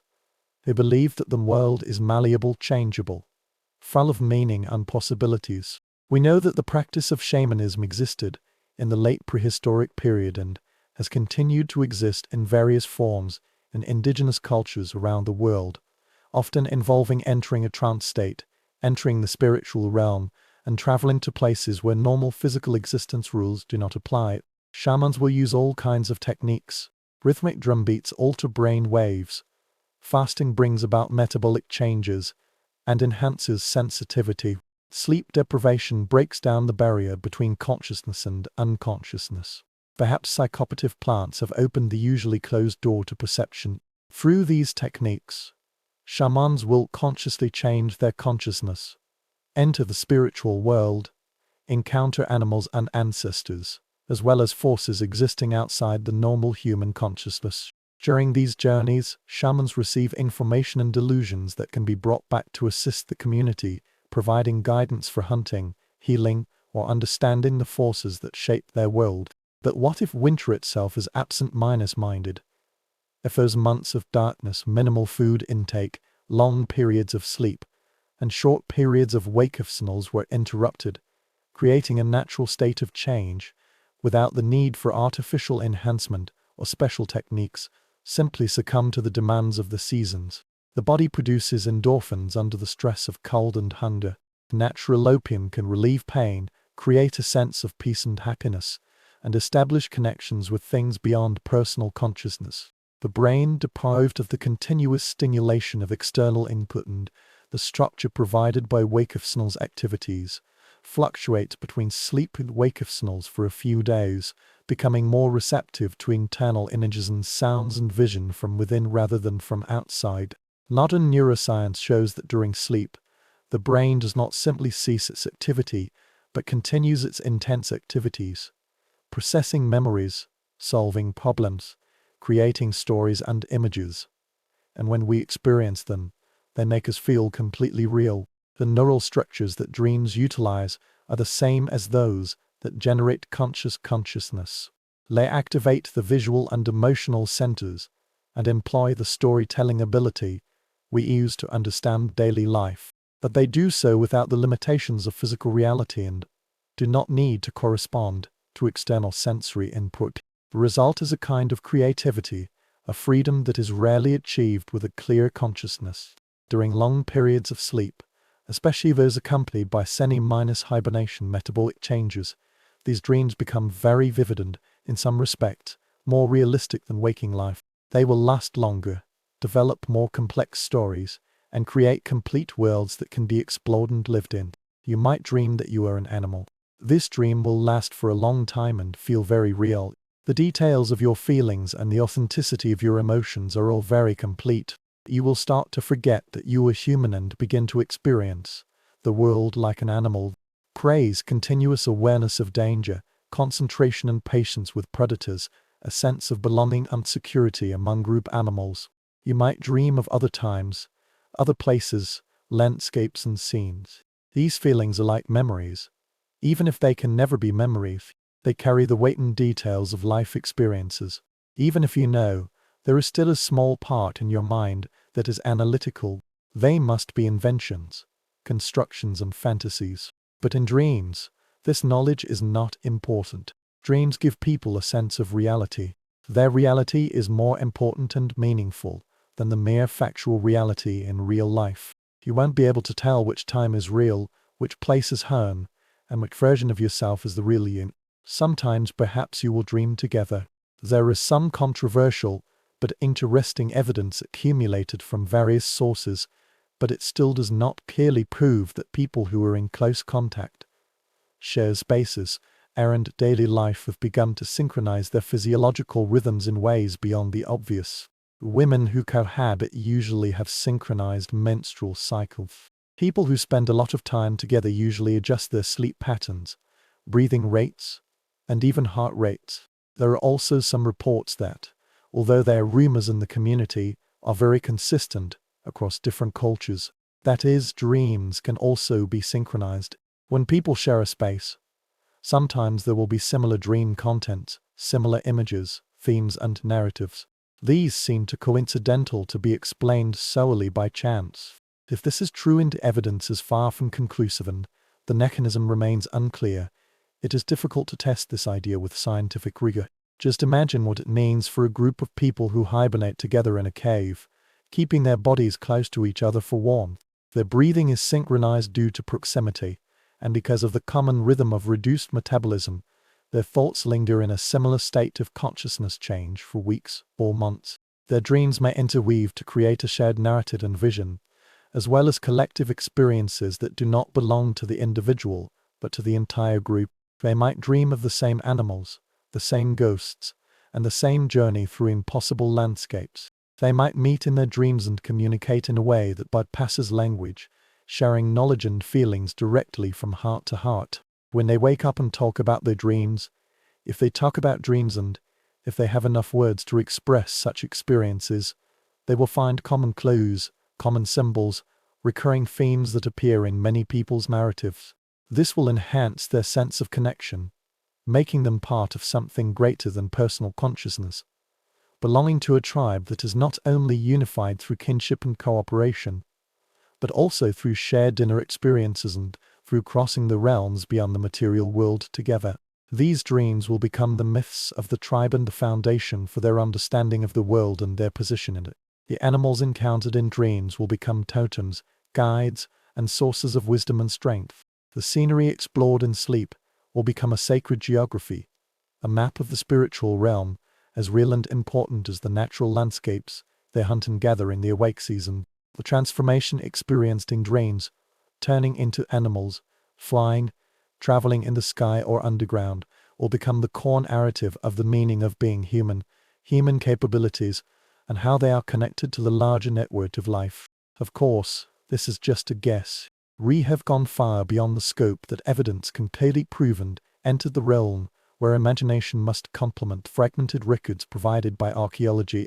However, when we base our understanding of human biology, sleep and consciousness, and the way of thinking under extreme conditions, and when it simultaneously draws on ancient evidence and modern understanding, it opens up possibilities worth considering. These possibilities not only help us understand the past, but also help us understand ourselves. Why do we sleep as we do now? Why does winter affect us as it does now? Why are there some abilities in our bodies that we no longer use but haven't completely lost yet? This is an echo of the way we have served our ancestors for hundreds of thousands of years. After months of darkness and silence, hibernation has finally come to an end. This must be a gradual process, as slow and subtle as the arrival of winter. Nothing in nature changes instantly. A human body, especially when its metabolism is severely slowed down, cannot switch from hibernation to full activity without any risk. When winter loosens its grip, when the days start to lengthen imperceptibly, and then faster and faster, when the temperature rises from unbearable to almost bearable, and when the angle of the sun changes and its warmth begins to seep into the northern latitudes again, the body will start to wake up. Metabolism will gradually speed up. For some reason, the body feels that the conserved time has come to an end, and energy can be used more freely again. Hunger will return, not suddenly but gradually. People are increasingly aware that the body needs food and energy to rebuild what was consumed during long periods of sleep. Energy will be gradually rebuilt. Muscles that have slightly atrophied after several months of minimal use will start to react again. The ability to be active and make efforts will gradually recover. Deep sleep becomes lighter, more fragmented, and more fragmented. Dreams will gradually fade away, becoming less vivid, less energy consuming, less real, and return to the quickened, easily forgotten dreams in normal sleep. One morning, or perhaps one night, when time is still uncertain, after months of darkness and disconnection from the natural cycle, you will wake up and know that something has changed and the long winter has truly come to an end. The air smells different, with a hint of dampness, thawing, and the scent of soil that has been exposed to the ice and snow for months. The sounds outside the cave will change. The ice melts, drips water and cracks. The frozen stream has started to flow again. The first tentative cry of the birds as they fly back from their wintering grounds. The animals woke up from their long sleep. Your body will also have different sensations. Although I lost weight, somehow I became even lighter. After several months of inactivity, I was ready to move, longing for activity, for excitement, and for contact with the world.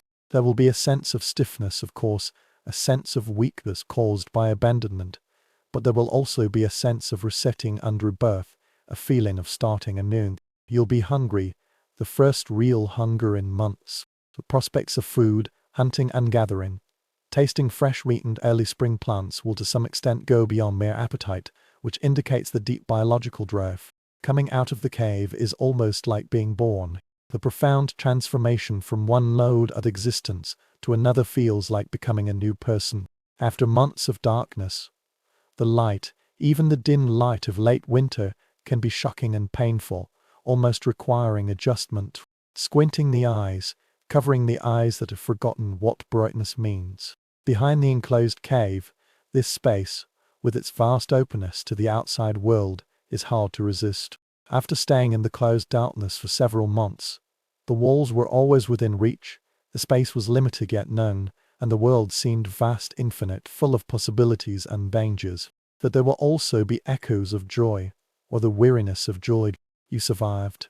That winter didn't take you away. You endured the cold, darkness and hunger. Life goes on, and so does the cycle. Spring will come again as usual, and the strategies and instincts that guided you through the winter will once again prove to be sufficient.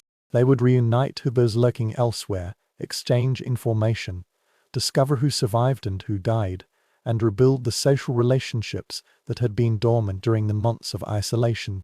Whether our ancestors truly hibernated physiologically, entering a state similar to that of bears and ground squirrels, or merely an extreme form of winter rest, a culturally refined survival strategy, the outcome was basically the same. The environment in which they survive is supposed to kill them, but if we are suddenly transferred to that errand place without the knowledge and adaptability they possess, these environments will also kill us. They endured months of darkness, cold and hunger, conditions that tested the limits that human biology could bear.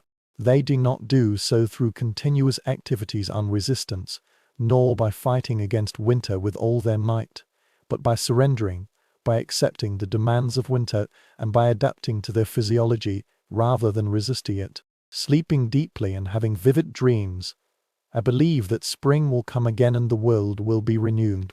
Patience and stillness may be as effective survival strategies as activity and struggle. In this story, in the possibility of ancestors hibernating, there are some things that directly illustrate our modern state, providing the insights we urgently need in a world of wisdom that seems to have forgotten to rest. We have lost the ability, if we ever had it, to truly rest, to stop, to do nothing.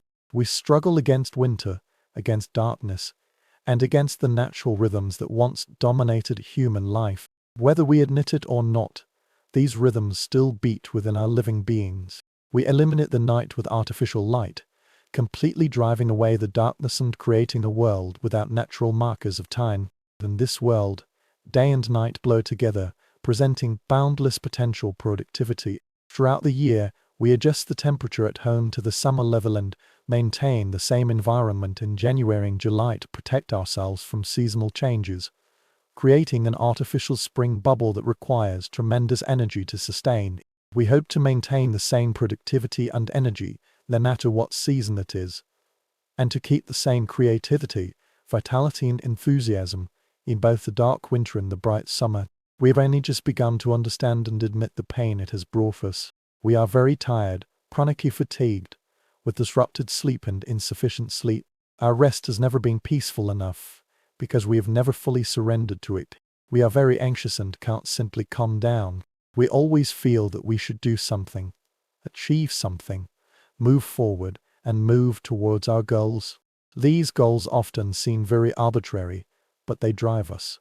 We have actually conquered winter, but in the process we have lost something important.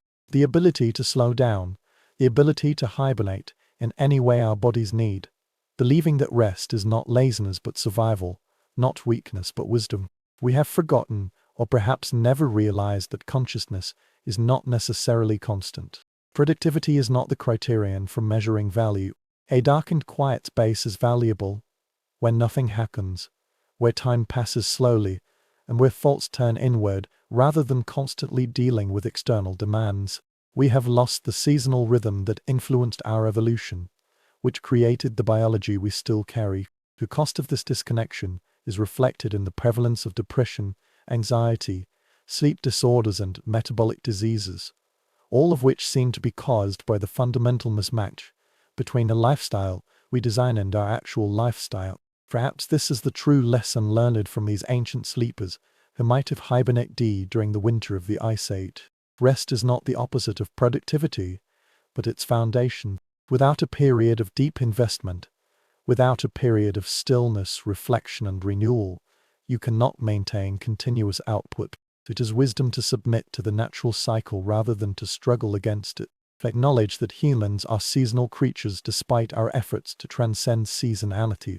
Sometimes the bravest and most adaptable thing you can do is to have a good sleep with trust. Know that you will wake up when you are ready, knowing that spring, whether literally or metaphorically, will come again as always, as long as we can wait for it patiently. The evidence of human hibernation remains indirect and controversial, and experts have put forward different hypotheses and approaches to this issue. We cannot prove for sure that this instant did occur. It cannot be observed directly. It is impossible to measure the metabolism of humans 40,000 years ago.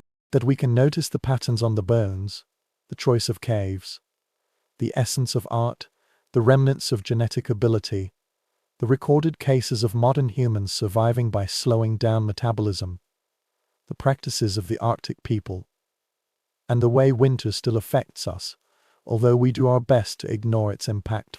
We can admit that humans are more capable, more adaptable and more flexible in biology than we sometimes think.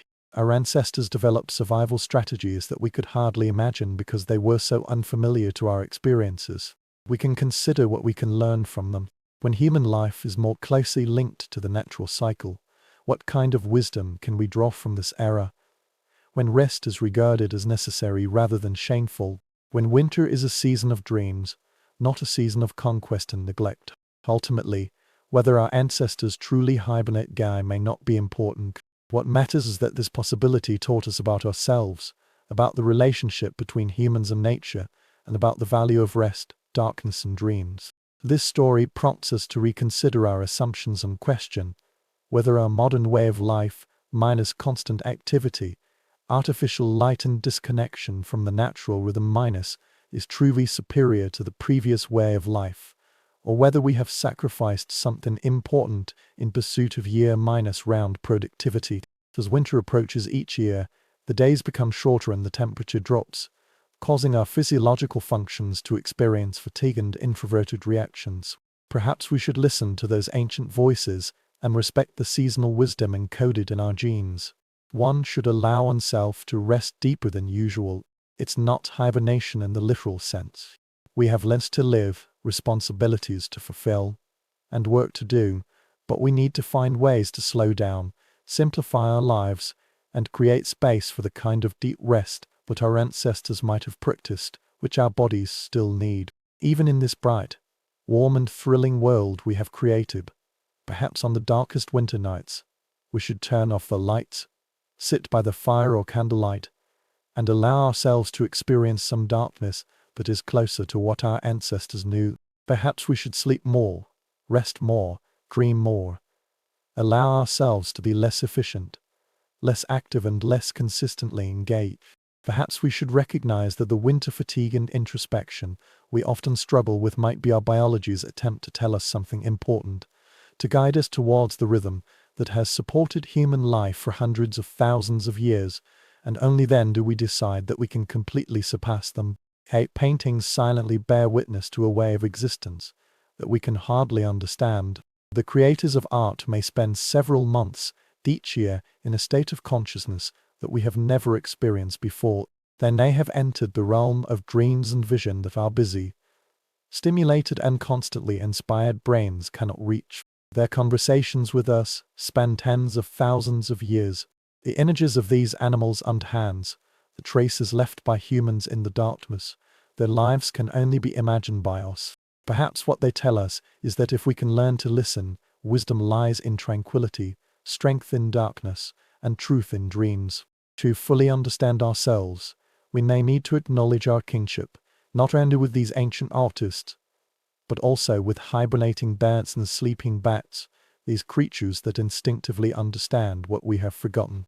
That winter was for rest, darkness is born for dreams, and spring will always return to those who have the patience and courage to wait. Now let's turn to another kind of warmth, another quality of rest.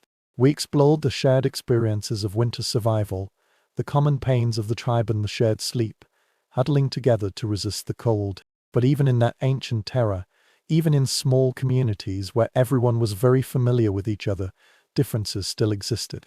A hierarchical structure emerges. Some people sleep warmer than others.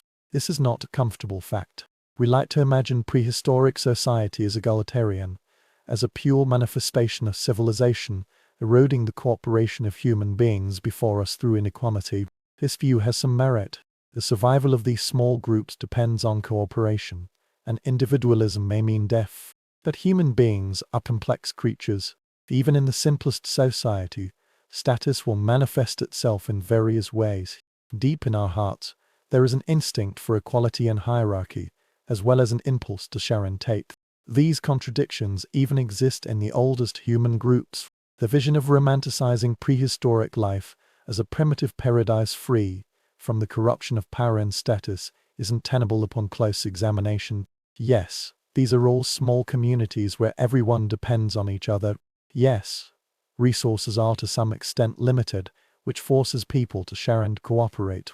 Yes, survival requires collective action, but modern life rarely does.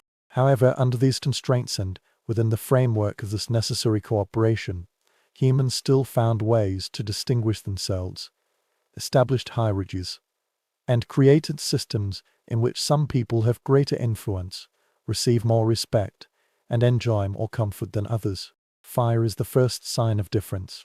When we talk about fire, it seems as if it belongs to everyone equally, but that is not the case. Creating fire requires knowledge, maintaining fire requires skills, and protecting fire requires courage. Someone must know which stones will produce sparks when they hit each other, which sources of fire are the most reliable, and which ones burn for the longest time and have the highest temperature.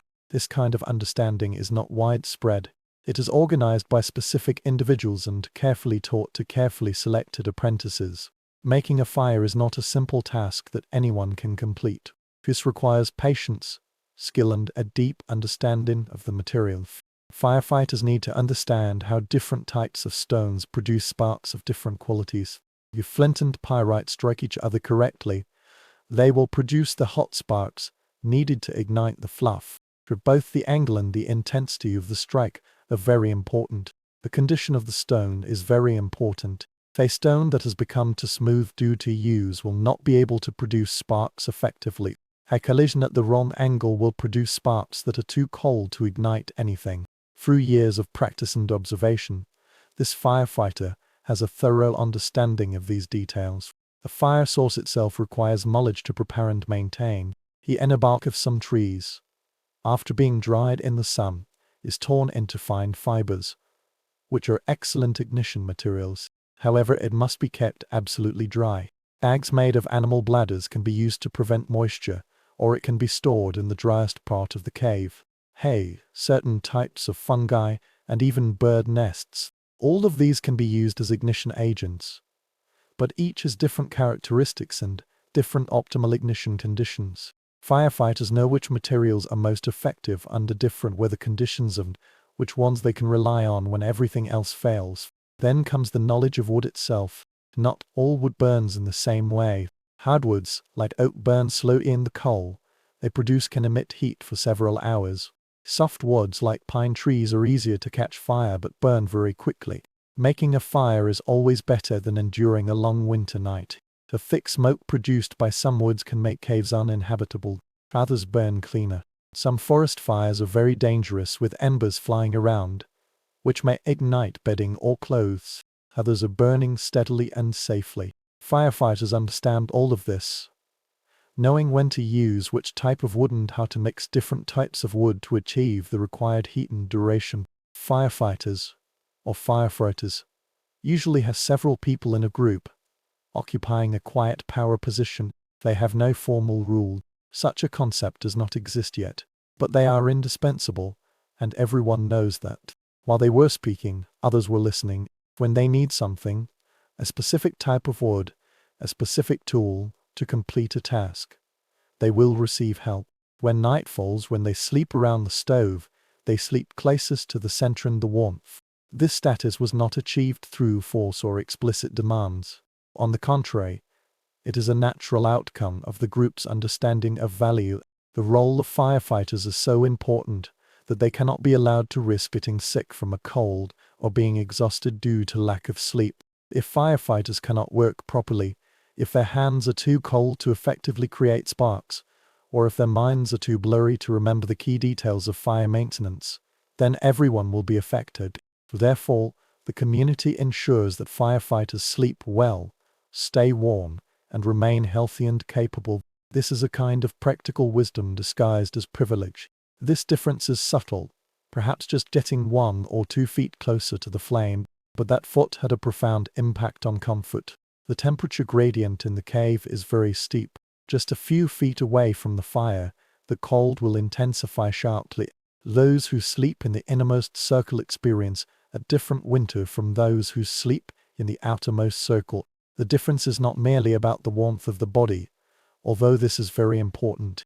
This is about the quality of rest. Those who are closest to fire can sleep deeper because their bodies do not need to make an effort to maintain core temperature. Their muscles can be completely relaxed instead of being tense due to the cold. Their breathing can slow down to the deep rhythm of true rest, rather than remaining shallow and rapid. The body's response to cold stress. When they wake up, they feel more refreshed and energetic to face the demands of the day. As time went by, this advantage gradually strengthened. During the long winter, the difference between sleeping warm and sleeping cold may mean maintaining physical strength and vitality, or gradually succumbing to the accumulated fatigue that makes people prone to illness and injury. The heat emitted by fire is unevenly distributed. It follows the inverse square law. The intensity drops sharply with the increase of distance. A person sleeping 3 feet away from the flame may feel 20 or 30 degrees warmer than one sleeping 6 feet away.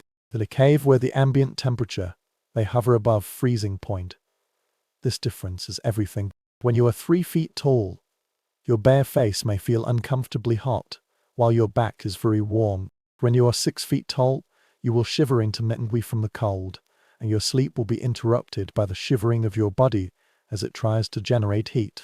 At the 9-foot-high outer edge, the youngest and the least valuable people sleep together.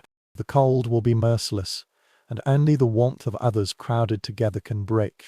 The elders also advocated these favorable positions. In that era when most people died young, age itself was a kind of status. Living to be in your 40s or 50s means you have accumulated decades of knowledge, endured countless winters, and possess the skills and wisdom that young people urgently need. Elders are not merely tolerated, they are valued and even revered. This value is reflected in some minor aspects, such as extra furs, eating a little more when in despair, and yes, sleeping closer to the fire. The elderly carry information in their memories that cannot be stored in any other way. They remember the weather patterns of the past few decades and can predict quite accurately when spring will come, based on subtle signs that young people have not yet learned to read.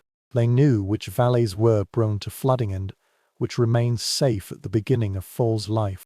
They remember the years when certain plants failed and what they ate to survive.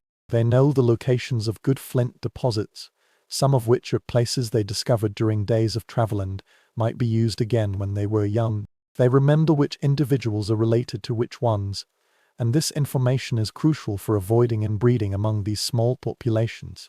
They carry songs and stories, encoding practical information about edible plants, animal behavior, and how to navigate with the help of stars. This knowledge was not written down and could not have been written down either. It only exists in human memory. When an elderly person passes away, a great deal of information vanishes along with them. The community understands this intuitively, even if they cannot express it in these terms. They understand that keeping the elderly alive, maintaining their health, rest and memory is of vital importance to everyone's survival. So the elders slept very warmly. They ate very much. They are protected and cared for not out of sentimentality, but out of cold-hearted practical needs. But it is not merely practical. The elders have won their comfort through decades of contribution. When they were young and strong, they hunted, gave birth to children, gathered food, dried skin and made tools. They have been working hard for this community for decades. Now, in their later years, the community rewards their investment by ensuring that they can spend the rest of their lives in a relatively comfortable environment. This is a kind of social contract. Although it is not spoken out loud, everyone understands it. When you can contribute, You will be taken care of by others. There is one person who particularly deserves our attention. Let's call him Tarn. Similarly, this is not his real name, but a voice that might belong to that distant era. Tarn is what we call a shaman, although this term emerged a long time later and carries meanings that he will never understand. He's a person who can communicate with the gods. He enters a trance state and returns with knowledge. He draws sacred animals on the cave walls and explains the meaning of dreams. How does a person become such a person? Usually, it is not through selection, but through socially recognized signs. Perhaps Tarn was a weak and sickly child who almost died but recovered. This is a sign that he narrowly escaped death. Perhaps he had epileptic seizures, which we now call epilepsy, and his subjects interpreted it as the moment when the soul entered his body. Perhaps he merely possesses an extraordinary way of thinking, capable of spotting connections that others overlook and perceiving significant and genuine patterns and meanings in the natural world. Or perhaps Tarn experienced a dramatic illusion or dream during his adolescence, something so vivid and strange that the community believed it was a call from the spiritual world. These experiences, which we might now understand as episodes of sleep paralysis, intense feverish dreams, or even the effects of accidental intake of psychoactive plants, are interpreted by the community as moments when the boundary between the material world and the spiritual world becomes permeated. When a person is chosen as a bridge between fields, becoming what we call a shaman usually involves a period of illness or crisis. Tarn may have temporarily left normal community life, being isolated, fasted and entering a changed state of consciousness for several days or weeks. The community will watch this transformation with a mixture of fear and hope. Fear occurs because such behavior seems strange and dangerous. The hope is because they need someone to play this role, someone who mediates between the known world and the mysterious force that rules it. Regardless of his background, Tarn holds a unique place in his community. He doesn't hunt and doesn't hunt often. He neither gathered food, nor scraped animal skins, nor engaged in the daily labor that sustained the survival of the tribe. On the contrary, he focused on the sacred aspects of life, painting, rituals, and the interpretation of omens and dreams. The community accepted this arrangement because they needed what he provided. They need meaning, need explanations, and need someone to mediate between the tangible world and the intangible forces that shape their lives. The need for meaning, just like the need for food and warmth, is the foundation of human survival.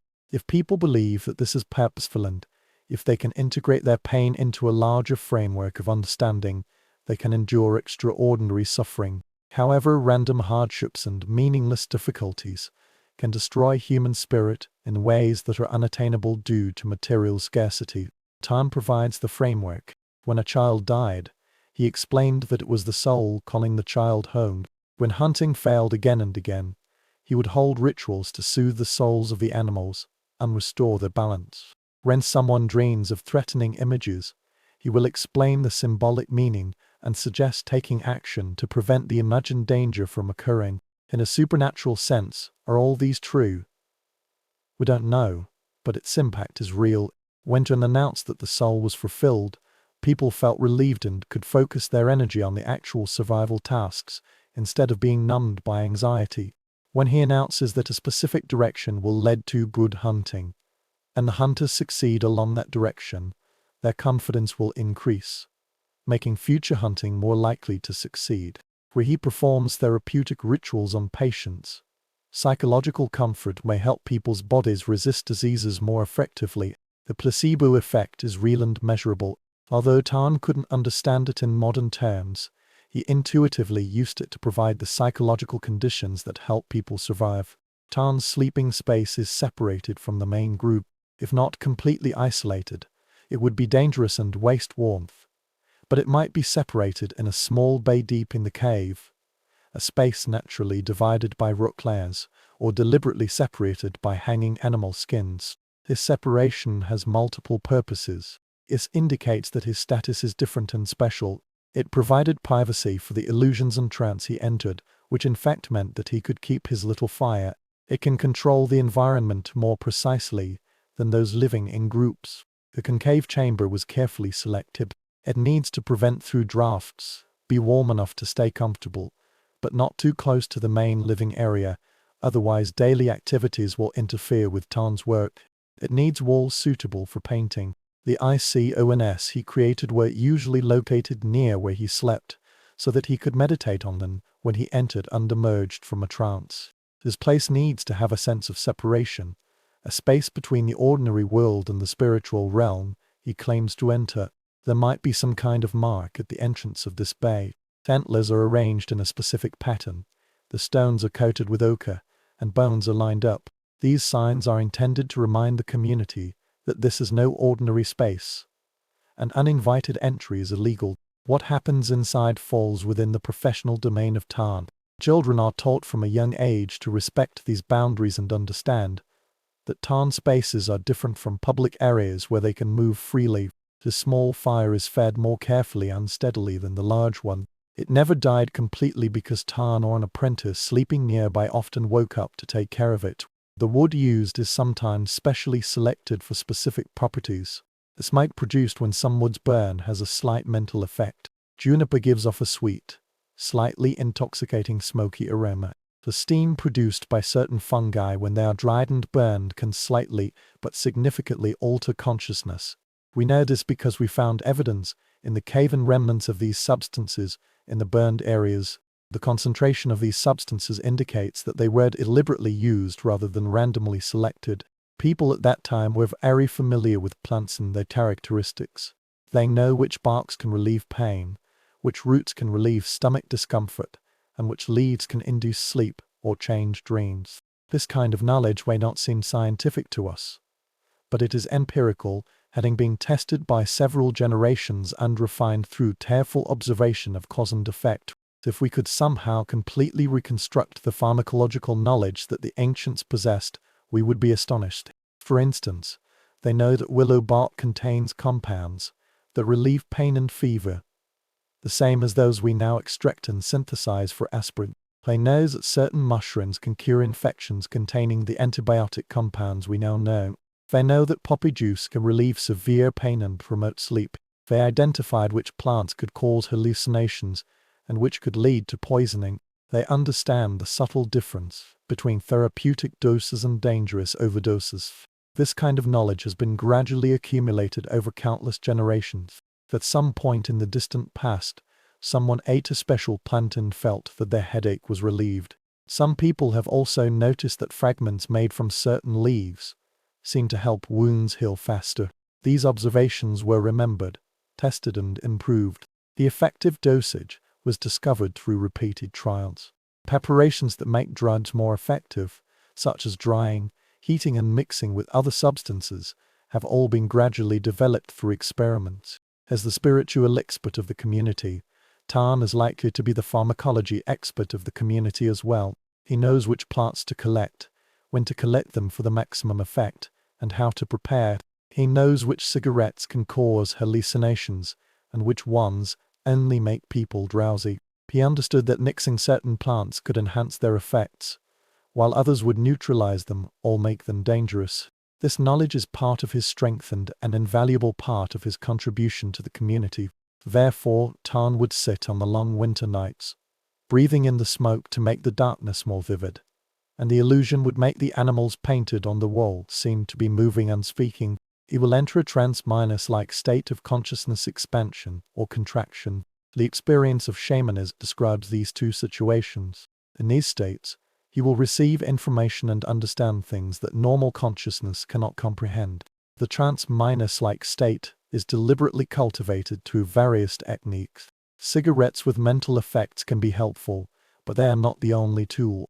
Tarn fasts before entering a state of deep trance, because he knows that hunger makes one's mind more susceptible to changes in state. He would use rhythmic drum beats or recitations. Perhaps it is beating a simple drum made of stretched leather, or repeatedly reciting until the sound loses its meaning and becomes pure vibration. He gazed at the flames until his normal vision blurred, and he began to seep atoms and images in the dancing flames.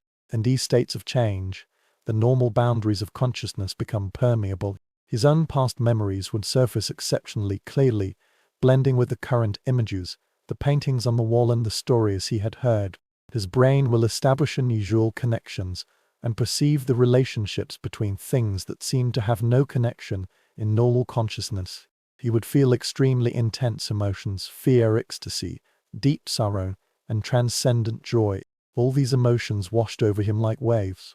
Flames were flickering, and the animals in the painting seemed to be watching him from the wall. What happened to his brain during these experiences? Modern neuroscience offers us some inspirations. The psychoactive compounds in smoke can affect the neurotransmitter system, altering the balance of serotonin, dopamine, and other chemicals that regulate consciousness. Fasting can alter his metabolism and produce ketones that affect brain function. Sitting in the dark and feeling deprived only by the firelight can change the normal pattern of neural activity. The rhythmic stimulation of humming or chanting can induce specific brainwave patterns associated with changes in consciousness. But understanding these mechanisms does not necessarily diminish the significance of these experiences. In these states, Tarn's subconscious can process complex information, which is something that consciousness analysis cannot achieve. He may have profound insights into social issues within groups and understand patterns of tension and alliance, which are unseen by conscious observation. He might notice subtle changes in the environment that his conscious mind has noticed but not recorded. He might recall memory details that were proven to be relevant to the current problem decades ago. His sleep is different from the public sleep we described. It is more proactive and conscious. He would sleep very lightly, wake up to take care of the fire, inhale more sacred smoke, and then fall back into sleep. This was truly a controlled dream. He developed this ability, training his brain to maintain partial consciousness even during deep sleep, guiding his dreams towards productive visions rather than random mental noise. This practice of conscious dreaming to maintain consciousness during sleep appears in shamanic traditions around the world. It requires training and discipline. Over the years, Tarn gradually mastered this skill and learned to maintain a clear consciousness while dreaming, even if most of his thoughts were in a sleep state.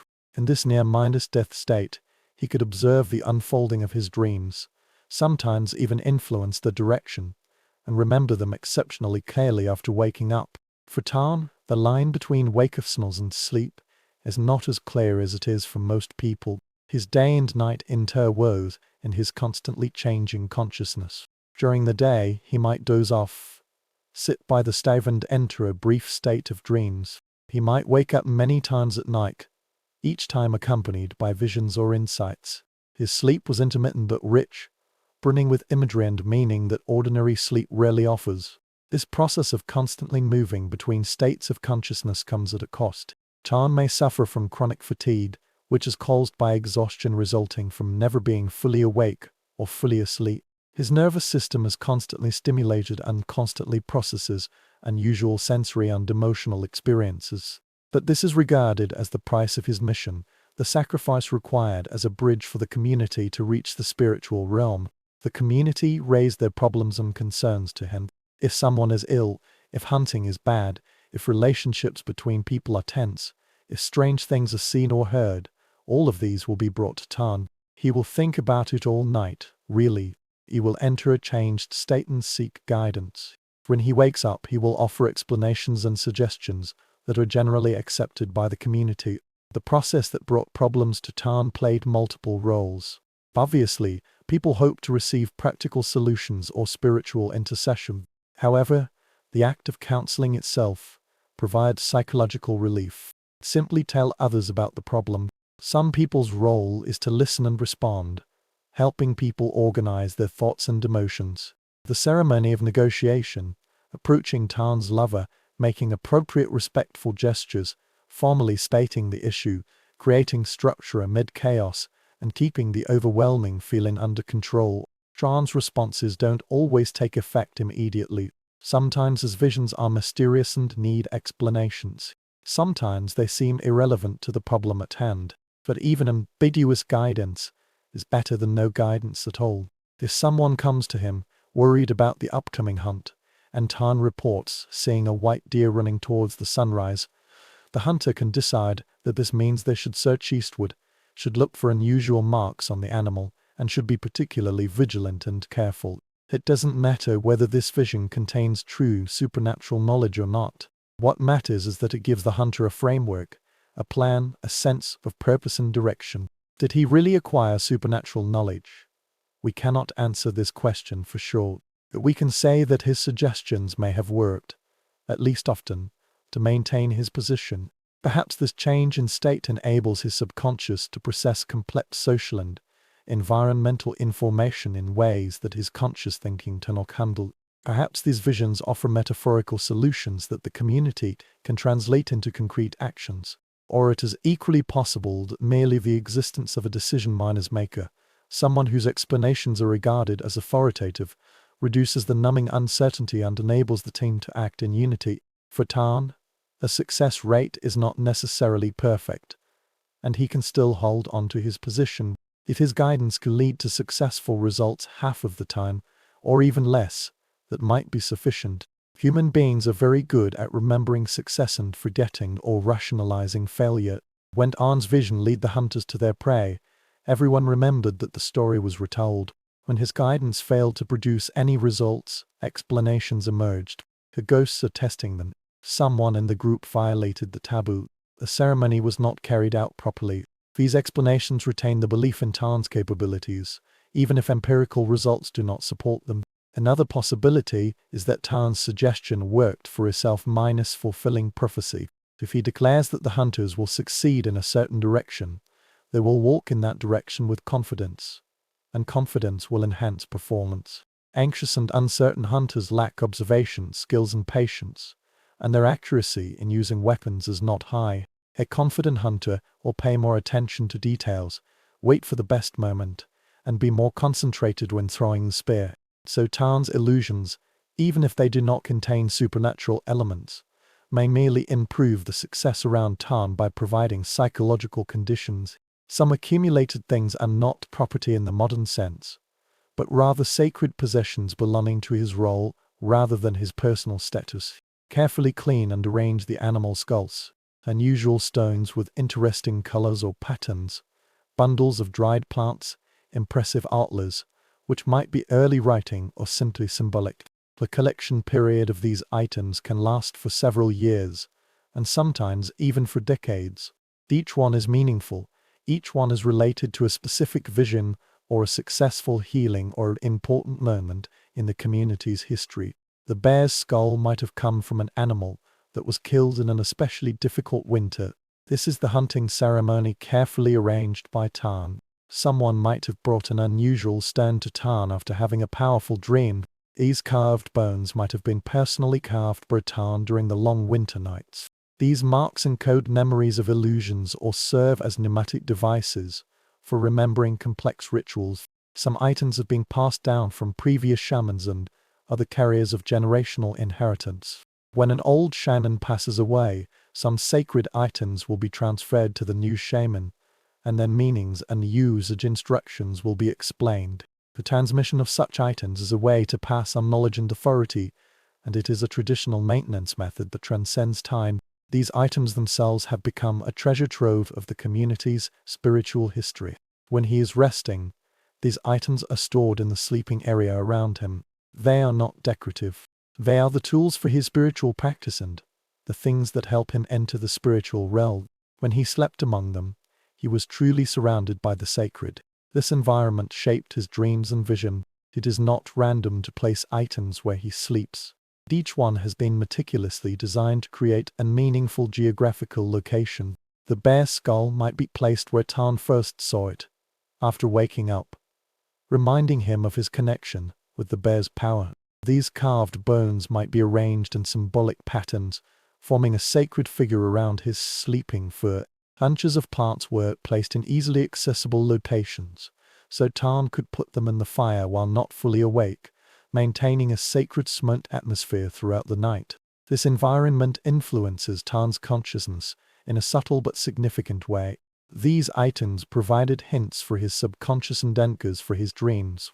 If he is seeking guidance on hunting, his sleeping brain will come into contact with the antlers and animal skulls around him, weaving these images into dreams, and then he interprets them as mental guidance. The environment and his consciousness interact, forming a feedback loop. In this loop, physical space shapes psychological experience. And psychological experience, in turn, influences his understanding and use of space. He sleeps on more fur than the average member of the tribe. This is not because he needs a luxury, but because fur is very useful for his work. Some animals have stronger mental connections than others. The fur of bears is especially precious. Bears are regarded as powerful souls. Winter vanished into the cave, and the creatures that appeared in spring seem to have been reborn. Sleeping on bear fur is to be connected with this power and participate in the cycle of death and rebirth. The importance of bear hair is not arbitrary. Bears were indeed very magical to these ancient people. This is an animal that enters the cave in autumn, seemingly dead, sleeping deeply, breathing almost inaudible, with its body temperature dropping to a level close to death, and then reappears in spring, often with its young, as if reborn. This cycle seems to be a display of extraordinary power, proving that death can be overcome and that life can start anew after its apparent end.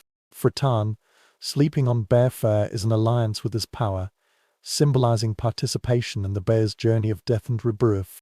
Every night, when he entered a state of deep trance and transformation, he died and was reborn like a bear. Fur is not merely for keeping warm. This is a kind of mental technique, a way to connect his own consciousness with the prototypical power of the bear. Other furs also have their own meanings. The fur of wolves can convey cunning and group loyalty. Deer hair may be related to the spirit of hunting. Every animal has meaning and connection.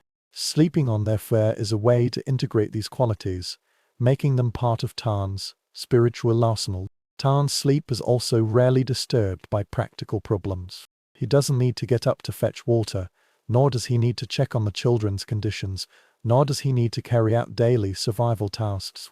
Others handle these matters to ensure that his rest can be fully focused on the mental work that the community requires him to complete. This division of labor is accepted because everyone benefits.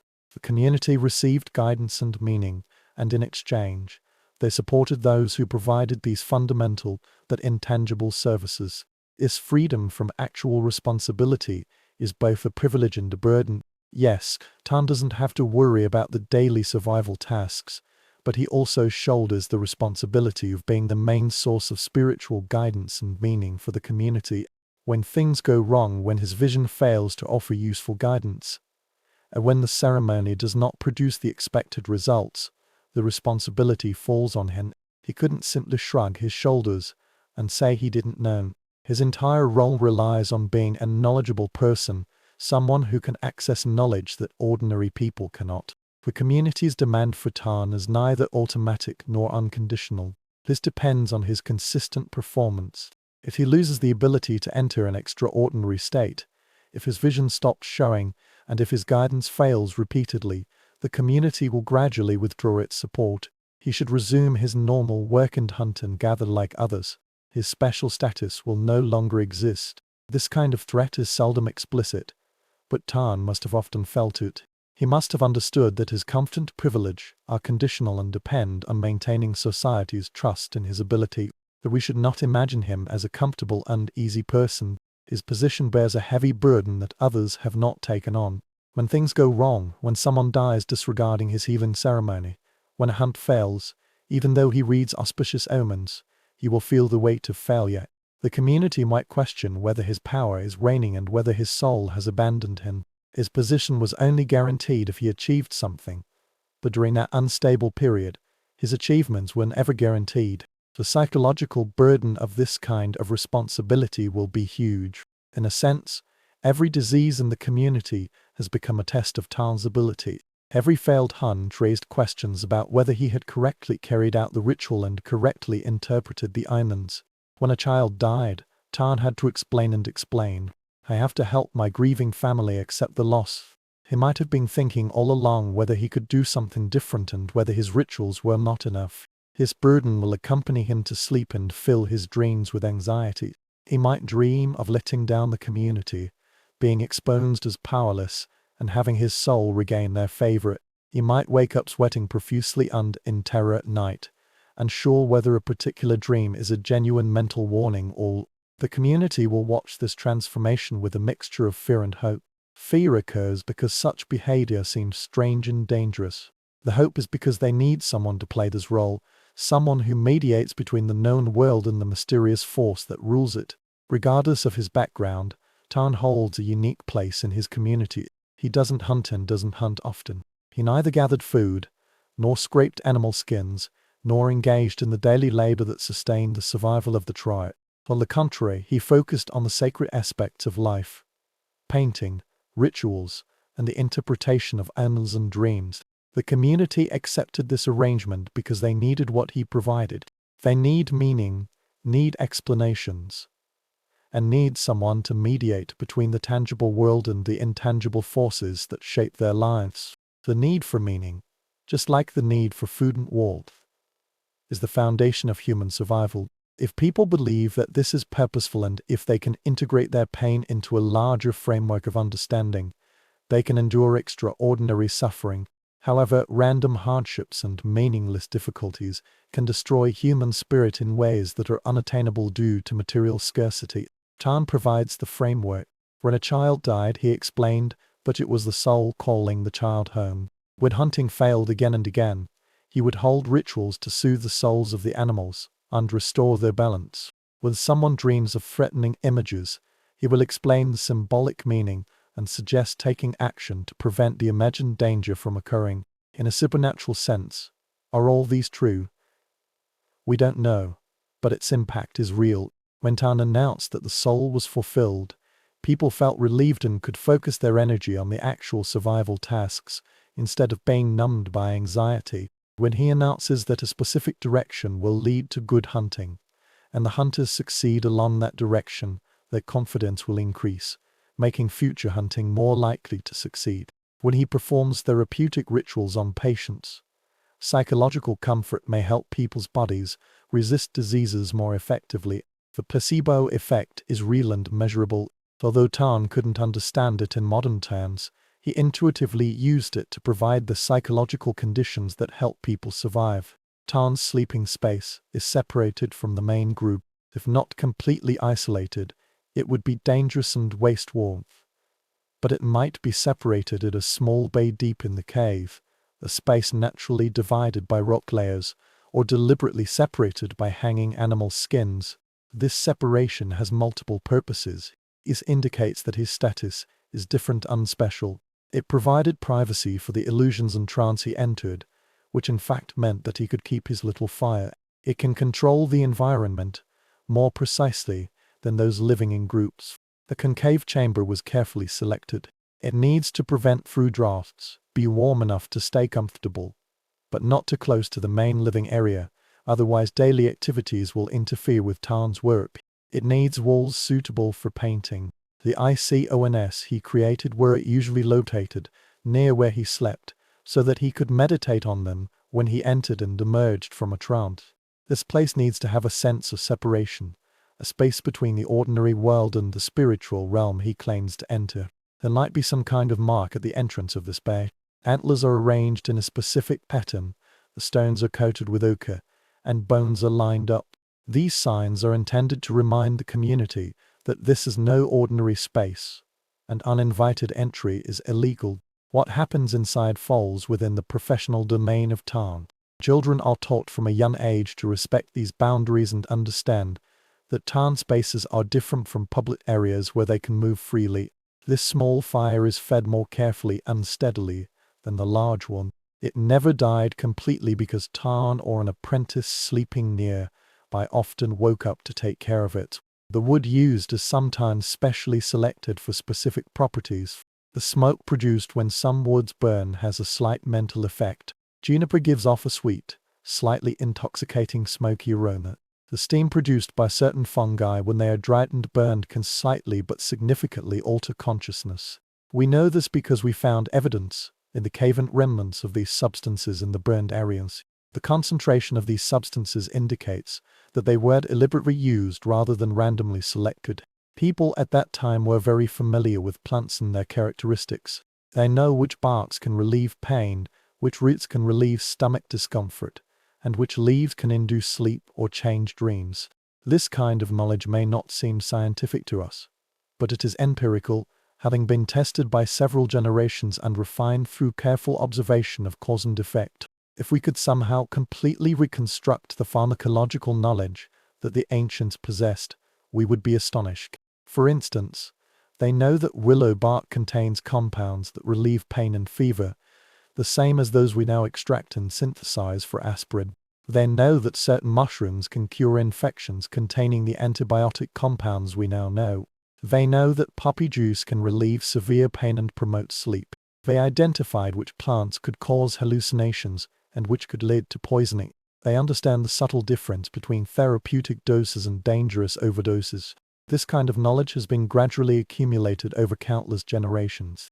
At some point in the distant past, someone ate a special plant and felt that their headache was relieved. Some people have also noticed that fragments made from certain leaves seem to help wounds heal faster. These observations were remembered, tested and improved. The effective dosage was discovered through repeated trials. Preparations that make cuds more effective, such as drying, heating and mixing with other substances, have all been gradually developed through experiments. As the spiritual expert of the community, Tarn is likely to be the pharmacology expert of the community as well. He knows which plants to collect, when to collect them for the maximum effect, and how to prepare. He knows which cigarettes can cause hallucinations, and which ones only make people drowsy. He understood that mixing certain plants could enhance their effects, while others would neutralize them or make them dangerous. This knowledge is part of his strength and an invaluable part of his contribution to the community. Therefore, Tarn would sit on the long winter nights, breathing in the smoke to make the darkness more vivid, and the illusion would make the animals painted on the wall seem to be moving and speaking. He will enter a trance-like state of consciousness expansion or contraction. The experience of shamanism describes these two situations. In these states, he will receive information and understand things that normal consciousness cannot comprehend. The trance-like state is deliberately cultivated through various techniques. Cigarettes with mental effects can be helpful, but they are not the only tool. Tarn fasts before entering a state of deep trance because he knows that hunger makes one's mind more susceptible to changes in state. He would use rhythmic drum beats or recitations. Perhaps it is beating a simple drum made of stretched leather or repeatedly reciting until the sound loses its meaning and becomes pure vibration. He gazed at the flames until his normal vision blurred, and he began to see patterns and images in the dancing flames. In these states of change, the normal boundaries of consciousness become permeable. His own past memories would surface exceptionally clearly, blending with the current images, the paintings on the wall and the stories he had heard. His brain will establish unusual connections and perceive the relationships between things that seem to have no connection in normal consciousness. He would feel extremely intense emotions: fear, ecstasy, deep sorrow, and transcendent joy. All these emotions washed over him like waves. Flames were flickering, and the animals in the painting seemed to be watching him from the wall. What happened to his brain during these experiences? Modern neuroscience offers us some inspirations. The psychoactive compounds in smoke can affect the neurotransmitter system, altering the balance of serotonin, dopamine and other chemicals that regulate consciousness. Fasting can alter his metabolism and produce ketones that affect brain function. Sitting in the dark and feeling deprived only by the firelight can change the normal pattern of neural activity. Rhythmic stimulation of humming or chanting can induce specific brainwave patterns associated with changes in consciousness. But understanding these mechanisms does not necessarily diminish the significance of these experiences.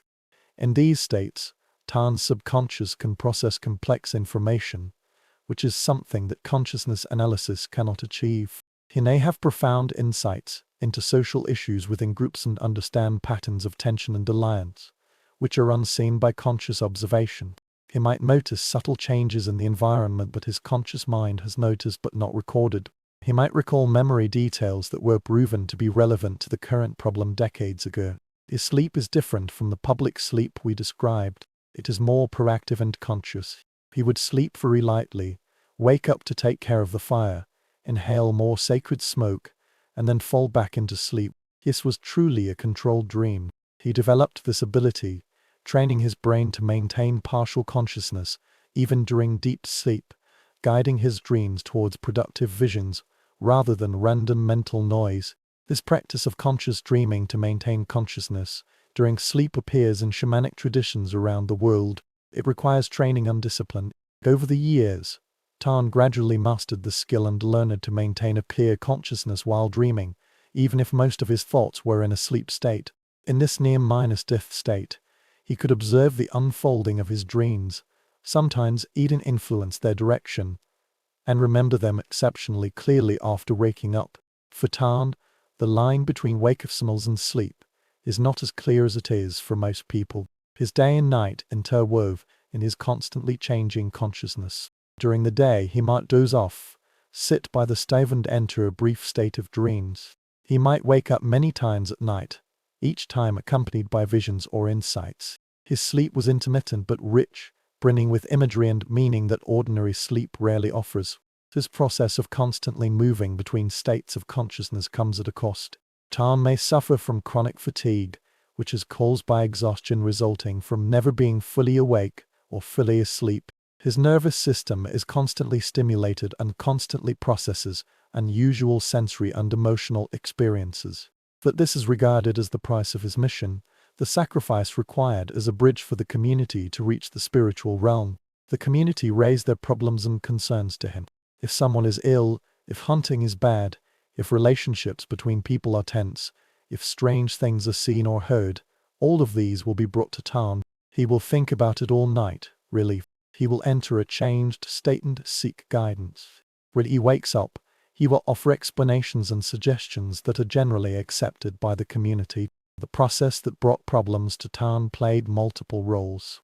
Obviously, people hope to receive practical solutions or spiritual intercession. However, the act of counseling itself provides psychological relief. Simply tell others about the problem. Some people's role is to listen and respond, helping people organize their thoughts and emotions. The ceremony of negotiation, approaching Tarn's lover, making appropriate respectful gestures, formally stating the issue, creating structure amid chaos, and keeping the overwhelming feeling under control.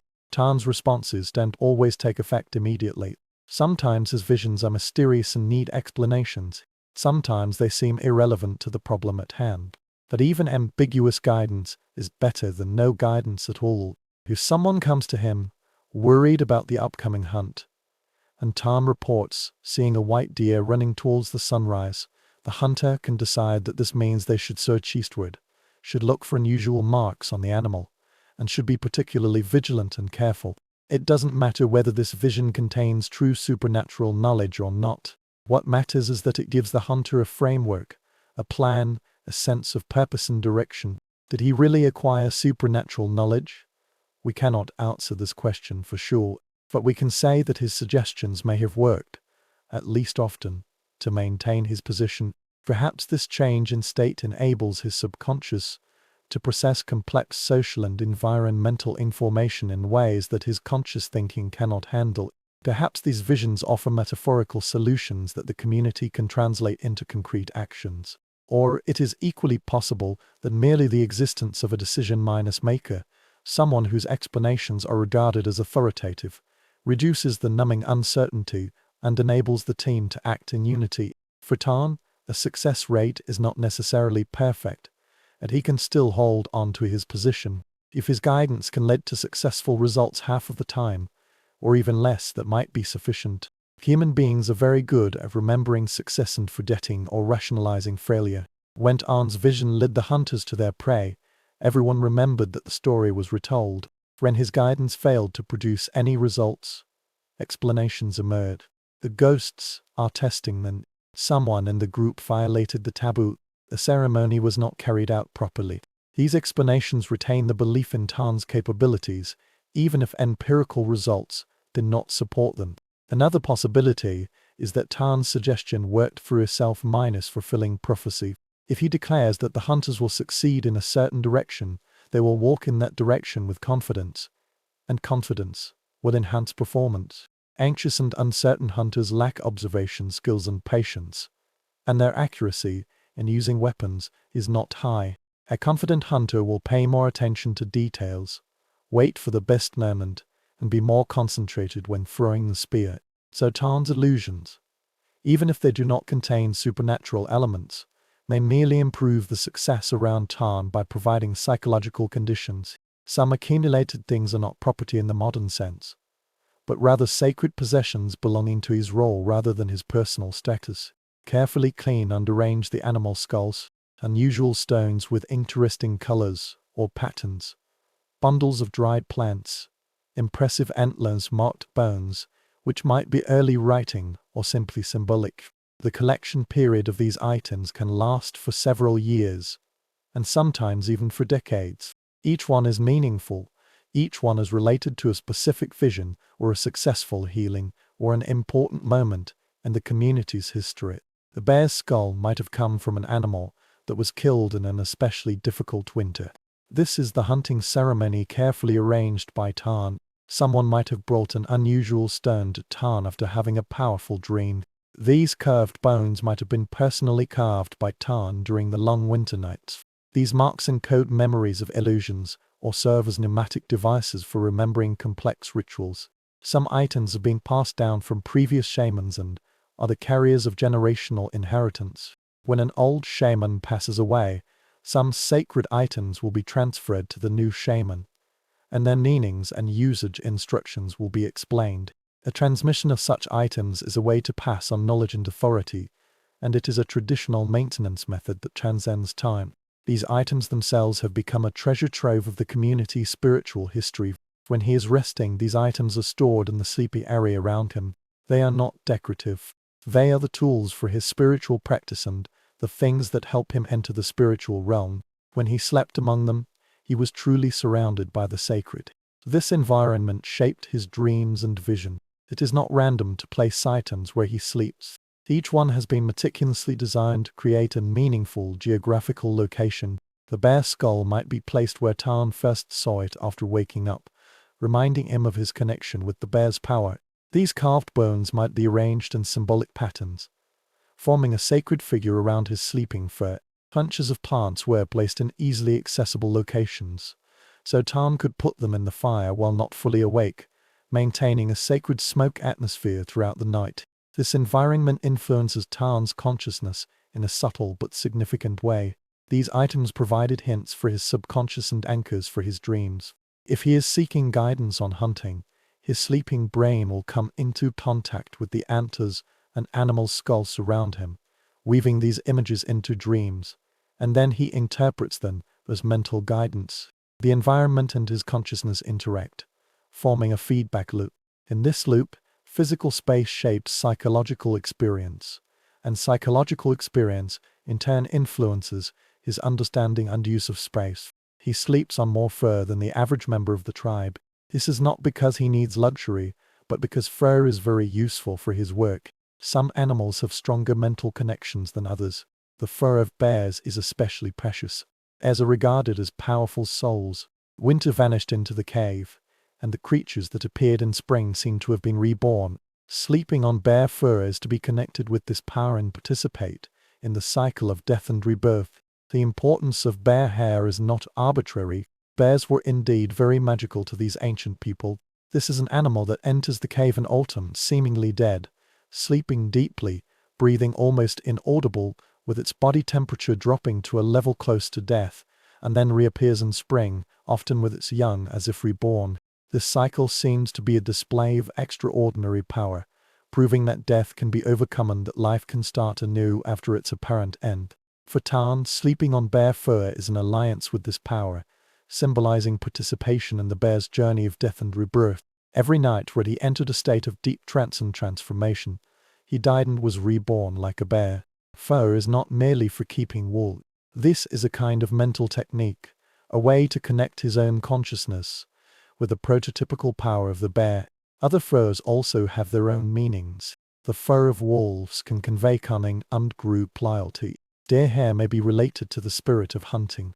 Every animal has meaning and connection. Sleeping on their fur is a way to integrate these qualities, making them part of Tarn's spiritual arsenal.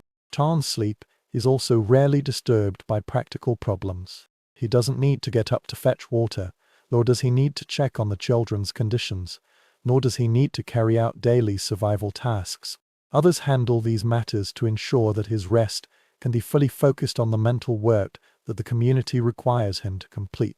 This division of labor is accepted because everyone benefits. The community received guidance and meaning, and in exchange, they supported those who provided these fundamental but intangible services. This freedom from actual responsibility is both a privilege and a burden. Yes, Ton doesn't have to worry about the daily survival tasks, but he also shoulders the responsibility of being the main source of spiritual guidance and meaning for the community. When things go wrong, when his vision fails to offer useful guidance, and when the ceremony does not produce the expected results, the responsibility falls on him. He couldn't simply shrug his shoulders and say he didn't know. His entire role relies on being a knowledgeable person, someone who can access knowledge that ordinary people cannot. The community's demand for Tan is neither automatic nor unconditional. This depends on his consistent performance. If he loses the ability to enter an extraordinary state, if his vision stops showing, and if his guidance fails repeatedly, the community will gradually withdraw its support. He should resume his normal work and hunt and gather like others. His special status will no longer exist. This kind of threat is seldom explicit, but Tan must have often felt it. He must have understood that his comfort and privilege are conditional and depend on maintaining society's trust in his ability, but we should not imagine him as a comfortable and easy person. His position bears a heavy burden that others have not taken on. When things go wrong, when someone dies disregarding his healing ceremony, when a hunt fails, even though he reads auspicious omens, he will feel the weight of failure. The community might question whether his power is waning and whether his soul is abandoned him. His position was only guaranteed if he achieved something, but during that unstable period, his achievements were never guaranteed. The psychological burden of this kind of responsibility will be huge. In a sense, every disease in the community has become a test of Tan's ability. Every failed Hun raised questions about whether he had correctly carried out the ritual and correctly interpreted the omens. When a child died, Tan had to explain and explain. I have to help my grieving family accept the loss. He might have been thinking all along whether he could do something different and whether his rituals were not enough. This burden will accompany him to sleep and fill his dreams with anxiety. He might dream of letting down the community, being exposed as powerless, and having his soul regain their favor. He might wake up sweating profusely and in terror at night, unsure whether a particular dream is a genuine mental warning or